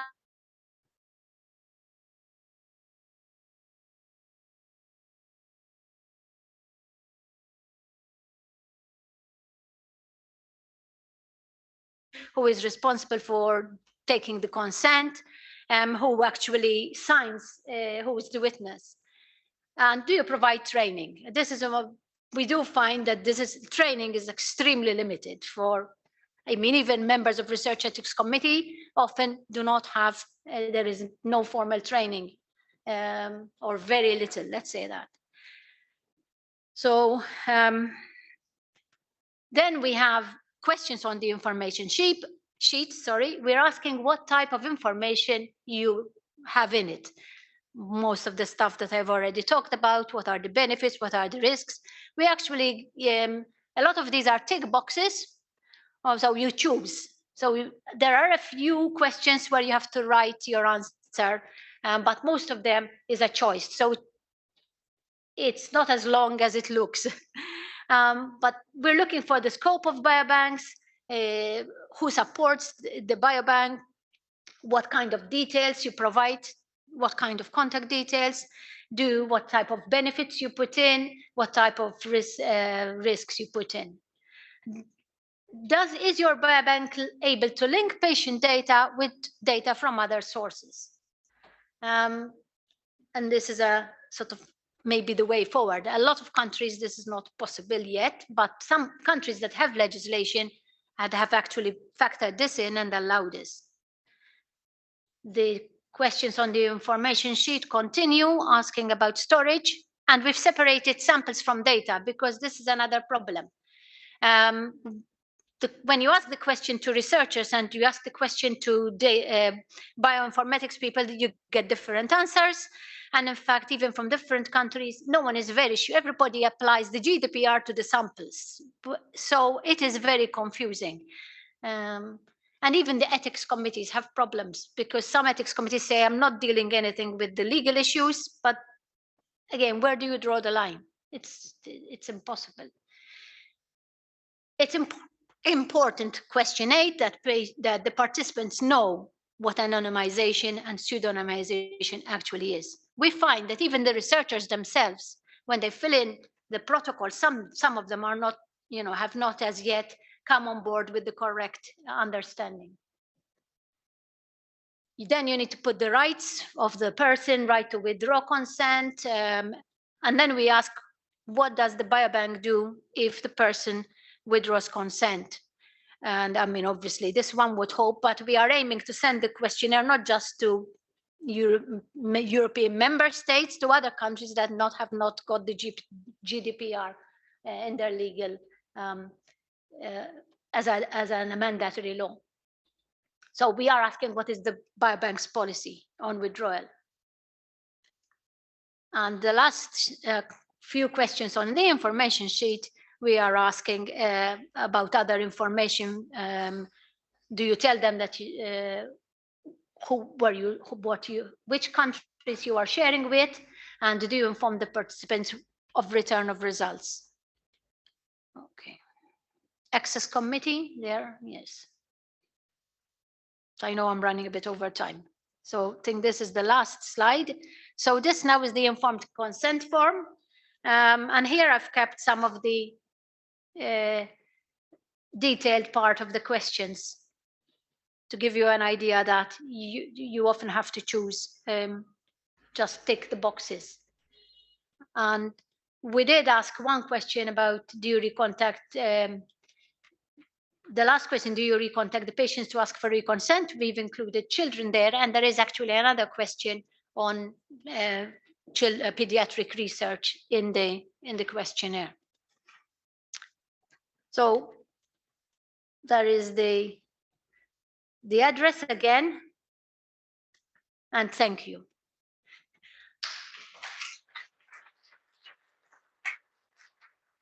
Any questions? Now I'm going to have to stay here because I have the slides for Sarah, but I'll go to this is actually, yes. How are we going to do this?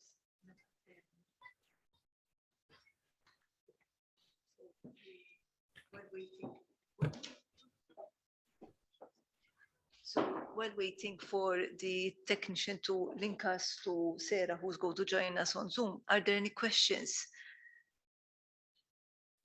regarding the legal and ethical aspects. Oh, I see that Sarah's there already.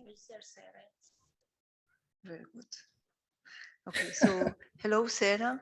Hello. Can you I hear can me? her. I can see her on the screen down here. Yeah. But we need the sound. No, we need a slide on the. Exactly. She's not sharing, but I need to show the slide. So while we're okay. Okay, so we actually have both Sarah and Olga, if I saw it, right? There's Olga as well, I saw. All right, there's yes. Olga there as well. You can. I don't know if you can see us. Yes, Olga and I can. Sarah. I can see. I can hear. Okay, I we don't know can't if you hear can but hear. Yes, I hear them. Yes, there's Olga. We've heard her. Okay, hello. And Sarah, I think as well, we need to unmute. Okay, so I'll just introduce them while we're getting the technical part fixed. So Dr. Sarah Casati from Italy. She is an LC expert and research officer at the LC Services and Research Unit of BMRI ERIC. And she is she basically works at the research infrastructure of biobanking. She's a bioethicist, and she is also a researcher and active academic at the Università degli Studi di Milano in Italy. She's an expert of deliberative methods and participatory approaches, and she does research in scientific ethics, public health, and LC challenges in advanced research. Okay, so the floor is to you, Sarah. Not sure Thank you very much. Yes, perfect. Thank you very much for your kind introduction. And thank you very much to Alex. And there is an echo. And Bridget to have prepared the ground so well, because we are presenting as a team the biobanking as a challenging in RRI terms. I don't know why I have this awful echo, sorry. Well, I'm going to introduce the RRI approach as the framework both of our questionnaire and of biobank as a whole. A longer life story, Nuremberg Code was the first milestone. Because of its history, Europe could not and cannot avoid considering research impact and implication on living beings from humans with their environments to next generation. Responsible research and innovation is a transparent, interactive process by which societal actors and innovators become mutually responsive to each other with a view to the ethical acceptability, sustainability, and societal desirability of the innovation process. This implies that all the societal actors, all the players, work together during the whole research and innovation process in order to better align both the process and its outcomes with values, needs, and expectations of society. Alex talked a lot on this. Well, it's a process and it's an approach and is declined in 8 interconnected main critical issues, as you can see. Just some comments on some of these more important in our perspective. Public engagement that is going toward a multi-actor engagement. Alex say stakeholder engagement. Gender equality that is can be also understand as a diversity and science education that is going towards citizen science and scientific citizenship. Yeah, echo is it's awful, I know. Next slide, please. And what we are proposing is that here there is a paradigm shift, and that is related to recognizing the other and to including and engaging the other, the patient, the citizen, the vulnerable as a participant, as a partner. And this is particularly challenging with vulnerable individuals, such as persons with rare diseases, condition, and minors. The core of this shift is also related to think biobanking as a participatory process, as a RRI training ground. Next slide, please. This means to plan together the meal recognizes partner by encouraging reciprocity, respect for person, transparency, publicity, and accountability. And if post-normal science is the epistemological horizon of biobanking, this means that science is a dynamic process, those governance decisions belong to all, above all to the younger generation. For these issues, is really important to share governance and to include in the governance the players, starting from the participants as citizens and the patients. Citizen owning research, being participants, not subjects on whom research is performed. Biobanking and data and sample-based research presuppose the construction of an inclusive, extended scientific community to work as a team between all the players. It asks for a new societal pact for science. Without citizen understanding and engagement, biobanking does not work. Biobanking needs scientific citizens, not just to be supported and legitimated, but to exist de facto and also research at all. Citizens are the heart of biobanking, making it possible. This means a huge chain of mind. Expert researchers have to recognize and include citizens as partners. And citizens have to recognize themselves as an active part, engaged part of a scientific system. A last little comment on this. A multi-actor engagement makes possible a responsible biobanking. But moreover, in research involving vulnerable population as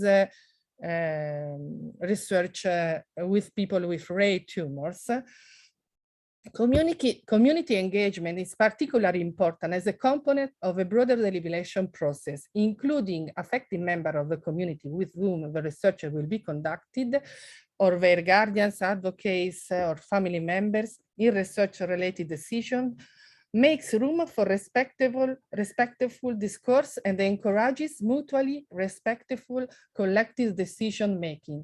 In fact, engaging relevant communities in discussion about proposed research involving vulnerable groups can identify the potential for exploitation so that it can be prevented and mitigated. Going to vulnerability, next slide, please. Well, there are a lot of ethics guidelines on vulnerability, principles and requirements, among them the Belmont report. I'm going to focus on Barcelona Declaration, where we can distinguish the universal vulnerability from special vulnerability. We are interested in special vulnerability, where requirements such as informed consent and balancing benefits and risk aim to mitigate this vulnerability, consenting as highlighting consenting as a vector of inclusion, but within an RRI horizon. Informed consent per se is not enough. Consenting is tackling the complexity that is at stake and how to engage as a participant, the patient and the citizen, the minor, change the rules of games and change the governance, change a lot of things. Well, going to the next slide.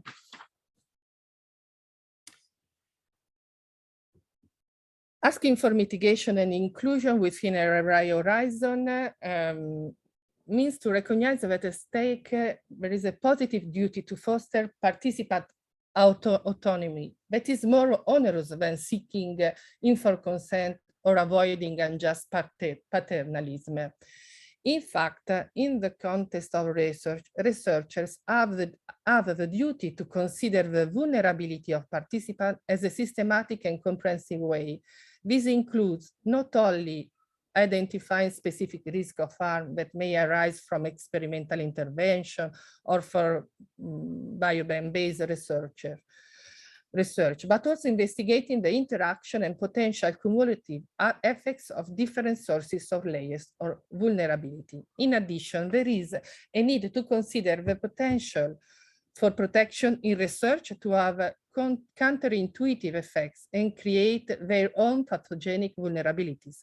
Often, this may be more visible to participants than researchers, creating an obligation for meaningful consultation with participants and their communities, that community engagement that I mentioned before. As being vulnerable implies a lack of power in some regard, this creates a duty of researchers to foster and support autonomy to the extent possible. As said, this is more onerous than respecting autonomous decision, as it requires investigation on the part of researchers and more comprehensive action in terms of capacity building of empowerment.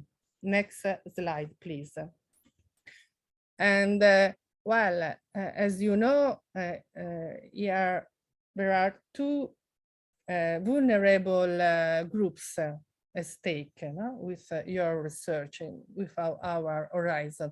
In one end, the women, and in the other end, the minors, the women with a rare disease condition. But going to children that are challenging us, and we learn a lot with them and from them.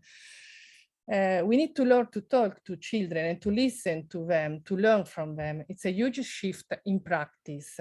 Researchers have to be aware of their own role in this change and equipped to act upon responsibly, inclusive and guarantor of empowerment, of capability setting. This is true, fair and right with minor, but it is what every participant is looking for. Next slide, please. Children are not miniature adults. They are a unique population because of their specific developmental and psychological differences. Therefore, the critical issues in the process of their progressive involvement in research and healthcare choices is including their views, experiences, and participation with a new deal of promoting research with and for them. Ethically speaking, in a few years, as we can see in this infographic, we observe a huge change of pace from the parents' guardians' consent as a sine qua non condition for a research study, for a biobank-based research, to a positive minor's agreement. As we will see, the minor is the participant, not the parents. This shift reshapes not only our regulatory framework, but it's ugly impacting on our practice in terms of recognition, inclusion, and healthy maturation in terms of RRI. Next slide, please. And well, this is trying to representing how there is an engagement and consenting challenge and issues at stake with minors and with the participant in general. And with the minor, we can train and learn a lot, because we are going from the recognizing the respect of a disagreement towards an assent, ethical consent, to the consent at the mature legal age. And is together with the minor, but together with all the other players. Next slide, please. Just to comments in depth on governance and on sharing and access that Alex and Bridget mentioned. We are a multidisciplinary, interdisciplinary team, not trying to share with you how biobanking is a complexity, but really a marvelous opportunity for all. in one end, governance, and well, just to share also an experience. This is directly, I'm also the person in charge for the Common Service Healthy in Italy. And we are working every year with all the extending community, including citizen and the patient, and producing LC tools or guidelines. In this case, we co-create and co-produce an informed consent process matrix. And one of the key hug was how to inform on governance of the biobank. And well, directly from the co-produced document, understanding the governance of the biobank and what is at stake in the biobanking process is core to the informed consent process. The governance information hubs correspond to some of the main information hubs. It is essential to make available all of the institutional documents and information that help a potential participant. And there is a key word, prior. That is something critical for responsible research. Next, responsible biobanking. Next slide, please. Here again, from in our LC National Working Group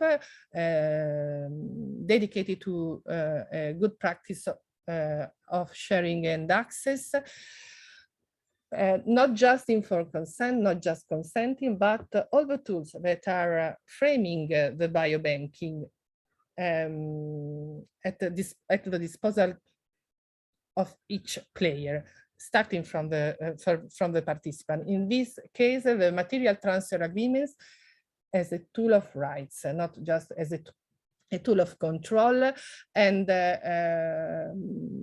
thinking of and on this good practice of sharing and access, patient and citizen organization highlighted how in this case, prior transferring samples and data in the material transfer agreement, also a patient citizen organization together with the biobank can ask for sharing benefit and community benefit, because there is a social value, as we say from the beginning, that can and must become economic.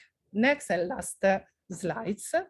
So, well, what I try to share, and it's also framing our questionnaire, is that biobanking is a multi-actor participatory fair RRI process. Under different dimensions and aspects, just some that are really, really key. One is related to community engagement, as I highlighted. With vulnerable groups is critical. And we have to think of this community engagement in all the phases of the biobanking. So from the collection to the distribution. This means to include in the biobanking governance all the players. It's a challenge, but a lot of biobanks and also registry are doing this. Training is an empowered process involving the different diverse actors, including the minor at different ages. And early responsible dialogue and interaction between researchers, clinicians, policymakers, and participants. I try to represent it with a little institution, a widespread collaborative informational environment, an early dialogue. It's something that has to be co-designed and understood together. not something that suddenly happens, what we are talking of. Then open access to data and results, returning results is really also related to this, and digitalization is making the difference. And now ethics committee, biobanks, but also patient citizen organization as third parties can monitoring and reviewing the process, it can make the difference in terms of responsible research. So now, Olga, the floor is yours. And thank you a lot, Bridget, to support me. Thank you. So I should be sharing my screen. Can you see my screen? Can you hear me and see my screen? Hear you. So I'll just introduce you a little bit. Olga, thank you for joining. So basically, Dr. Olga Tsortsato, I hope I said your surname well, sorry. So Olga is an attorney of law. She's the work group leader of Working Group 3, which is dealing with the legal and ethics issue. And of course, she works very closely with both Bridget and Sarah. And basically, she's qualified to stand before the courts of appeals. Her field of expertise is privacy law, intellectual property law, and bioethics. And since 2007, she holds a position as a lawyer at the Biomedical Research Foundation of the Academy of Athens, which is currently the largest independent biomedical research institution in Greece. She is very well accomplished. But of relevance to this particular cost action, she has participated and leaded and LC work packages in numerous EU-funded projects as a legal and ethics scientific advisor. These include many. She's also an external ethics expert at the European Commission, DG Research and Innovation. She's a member of the bioethics committees at various universities, and she has also published a very important book which highlights the legal issues of biobanking. So Olga, the floor is yours. Thank you. Thank you. The echo is back again. I hope that our technician can help us. Yes. So you can hear me now, right? Okay. Yes, we can. And we can hear you very clearly, Olga. Great. And we can even see the screen. Thank you. Thank you. So thanks of all. First of all, thank you, Jean, for the invitation. I'm very sorry that I was not able to visit wonderful Valletta and Malta in general. That would be my third actually time in your beautiful country. But due to some other obstacles, health related as well, I was obliged to stay. I'm looking very much forward to a next meeting, perhaps also again in Malta or elsewhere. So following the two presentations of colleagues, Sarah and Bridget, it's very challenging for me to take the floor and talk about the legal issues, especially because they come after the ethical issues, right? And ethics is a much broader and much more challenging, of course, but area, but it leaves some liberty to people to think out of the box, while the legal issues are usually very strict, and we go by the laws and regulations, and that's not so, let's say, it doesn't leave much to the imagination. So with no further delay, I will start here talking about some legal issues in biobanking. To a large extent, both Sarah and Bridget mentioned the informed consent, that the questionnaire that we produced. largely led by Bridget and her inspiring work on taking the lead and organizing everything, and also having numerous discussions and numerous calls for what is the best way to address these issues. What are the questions that we need to ask in order to get back the right answers regarding the informed consent, the best possible, let's say, template that could be produced. These questions that we addressed were largely ethical, as explained by Bridget and Sarah, but they overlapped at some times and had largely to do with the framework, with the legal framework, with the regulations and law. And there is where the legislation and where the legal issues of biobanking apply. So first of all, to begin talking about legal issues, we have to go back to some basic ethical principles. And the ethical principles that we touch upon are those which are key principles for all research.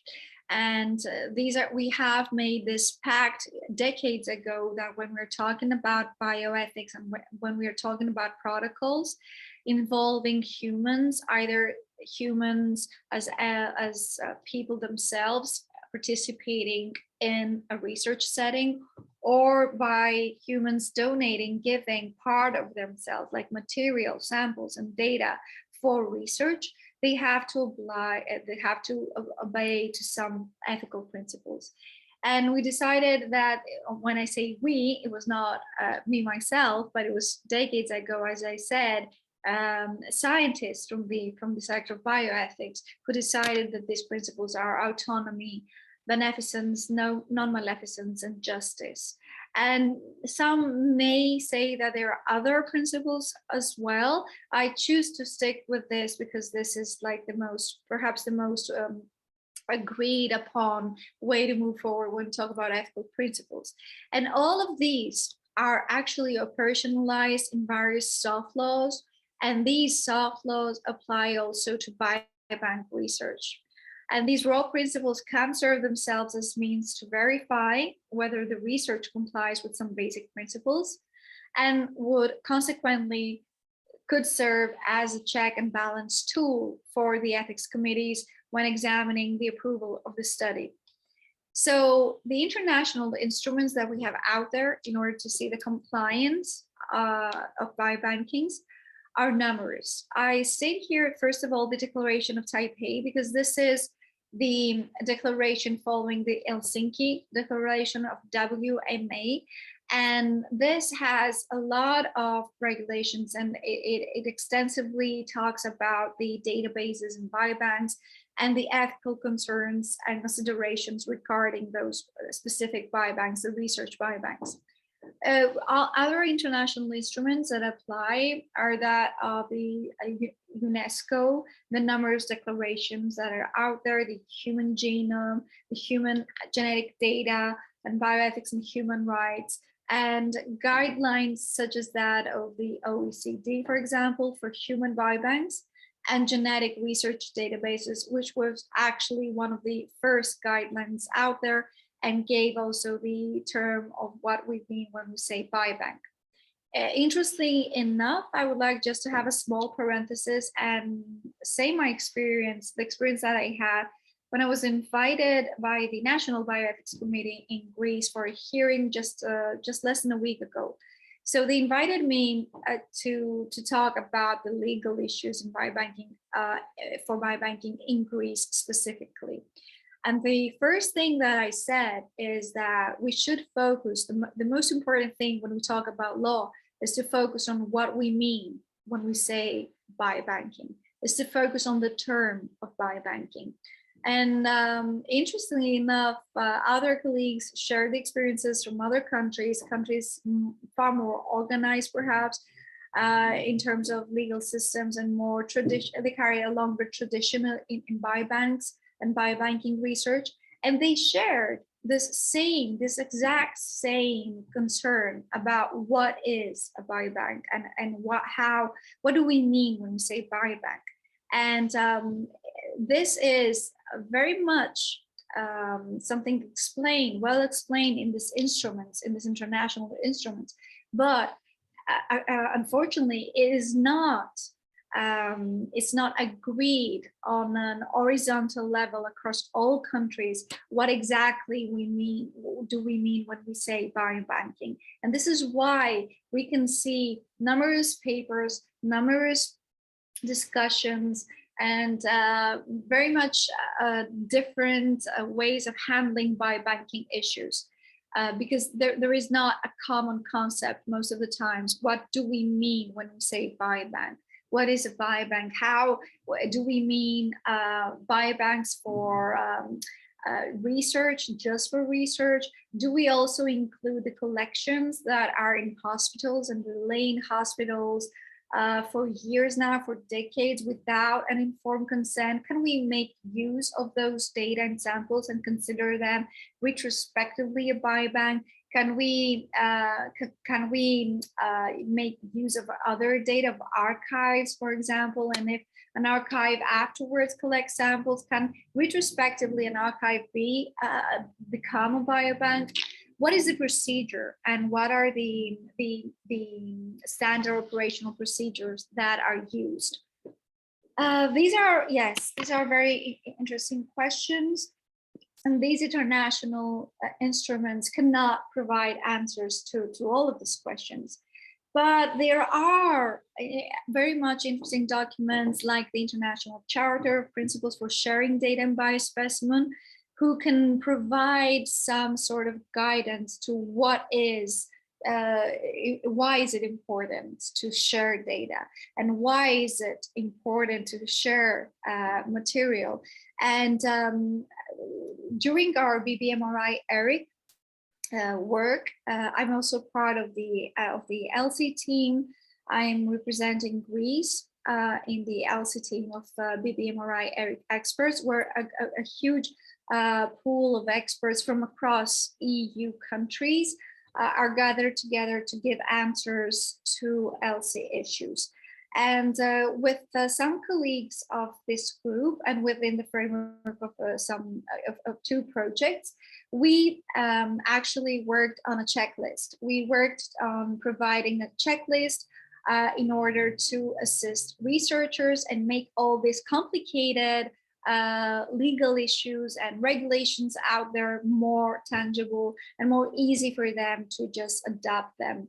And this is a skeleton, this is a map of what are the legal and ethical issues, but mostly we're concerned here for the legal issues when designing a research protocol. And this applies mutatis mutandis also in the biobanking field.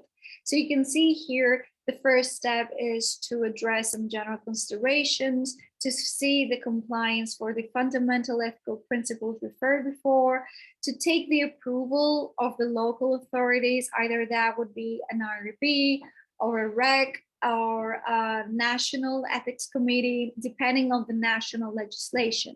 A step two would be to see and focus on the informed consent and focus on the recruitment procedure and see what are the informed consent requirements and how furthermore the individuals participating are protected, how are the data protected, how are the privacy is ensured.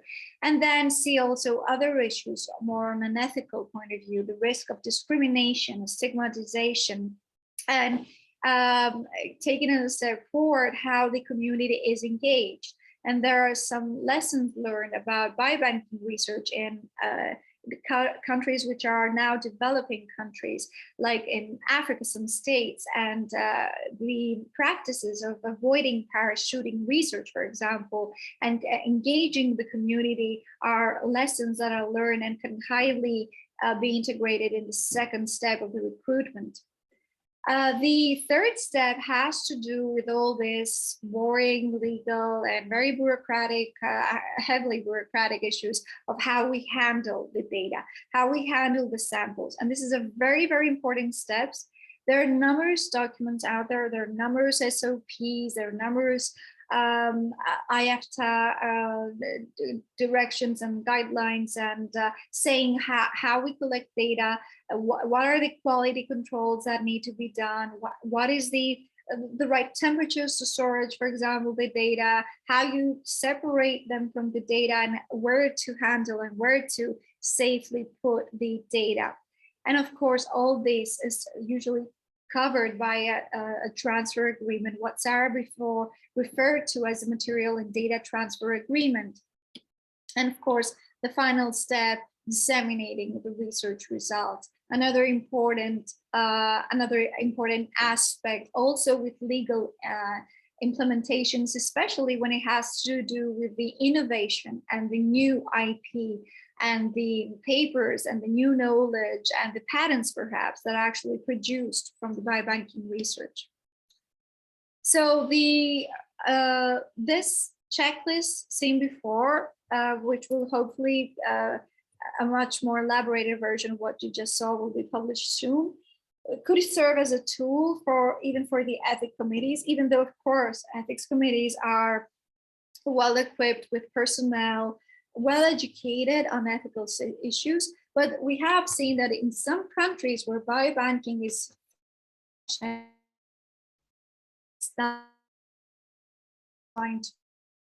biobanks, it is even important to importance of these legal issues.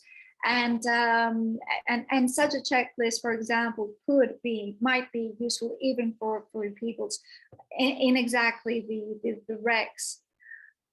Sorry, yes, we're here. So in regards now to the recruiting phase, this is more of ethical issues that I have mentioned here. And I wouldn't like to take more of your time. I just like to focus on the interests of the vulnerable groups that should be addressed specifically. And this is also a very sensitive, very delicate issue that we tried to touch upon the questionnaire that we produced together with Sarah and Bridget, especially having to do on the minors and the huge amount of work that Sarah has done in this field of minors and their engagement, and how vulnerable groups have to be seen as participants which carry rights, and these rights should be, of course, well respected. Sometimes, and the lesson learned from the B3 Africa project is that we see that there are communities with some specific set of minds. I have here some examples where they linger the samples with life, and they consider blood that might be used if taken from their bodies for witchcraft or for beauty. So in some ways, for some civilizations, from some cultures, samples themselves are an issue of argument, are an issue of, it might be even considered as offensive to take it from their body, offensive to the ancestors, for example. So these issues, these ethical issues, are closely related also to the national legislation that applies in the countries. And these, of course, need to be considered and taken into consideration when building the biobank. We talked about the consent forms into very much detail. I don't want to talk more about that because Bridget also elaborated that. I now would like to make a short discrimination between the MTAs, DACs, and the DTAs, because these are terms we are used to listen to. So a material transfer agreement usually has specific context, and this is what I do for like my everyday life for the past 15 years. I draft agreements and I help researchers. My work is to help researchers transfer their data and transfer their material in safe way. So this, what you see here, is actually the content of an MTA, is the content of a DTA, which is a data transfer agreement, and a mechanism which actually acts as a minimum guarantee. And I will touch upon the DTA just to speak about the privacy issues and the data protection issues that it refers to. So when we talk about compliance, and when we talk about a pool of information with respect to, sorry, I just received an email from Jean as I'm talking. Jean, could you perhaps, if you would like to tell me something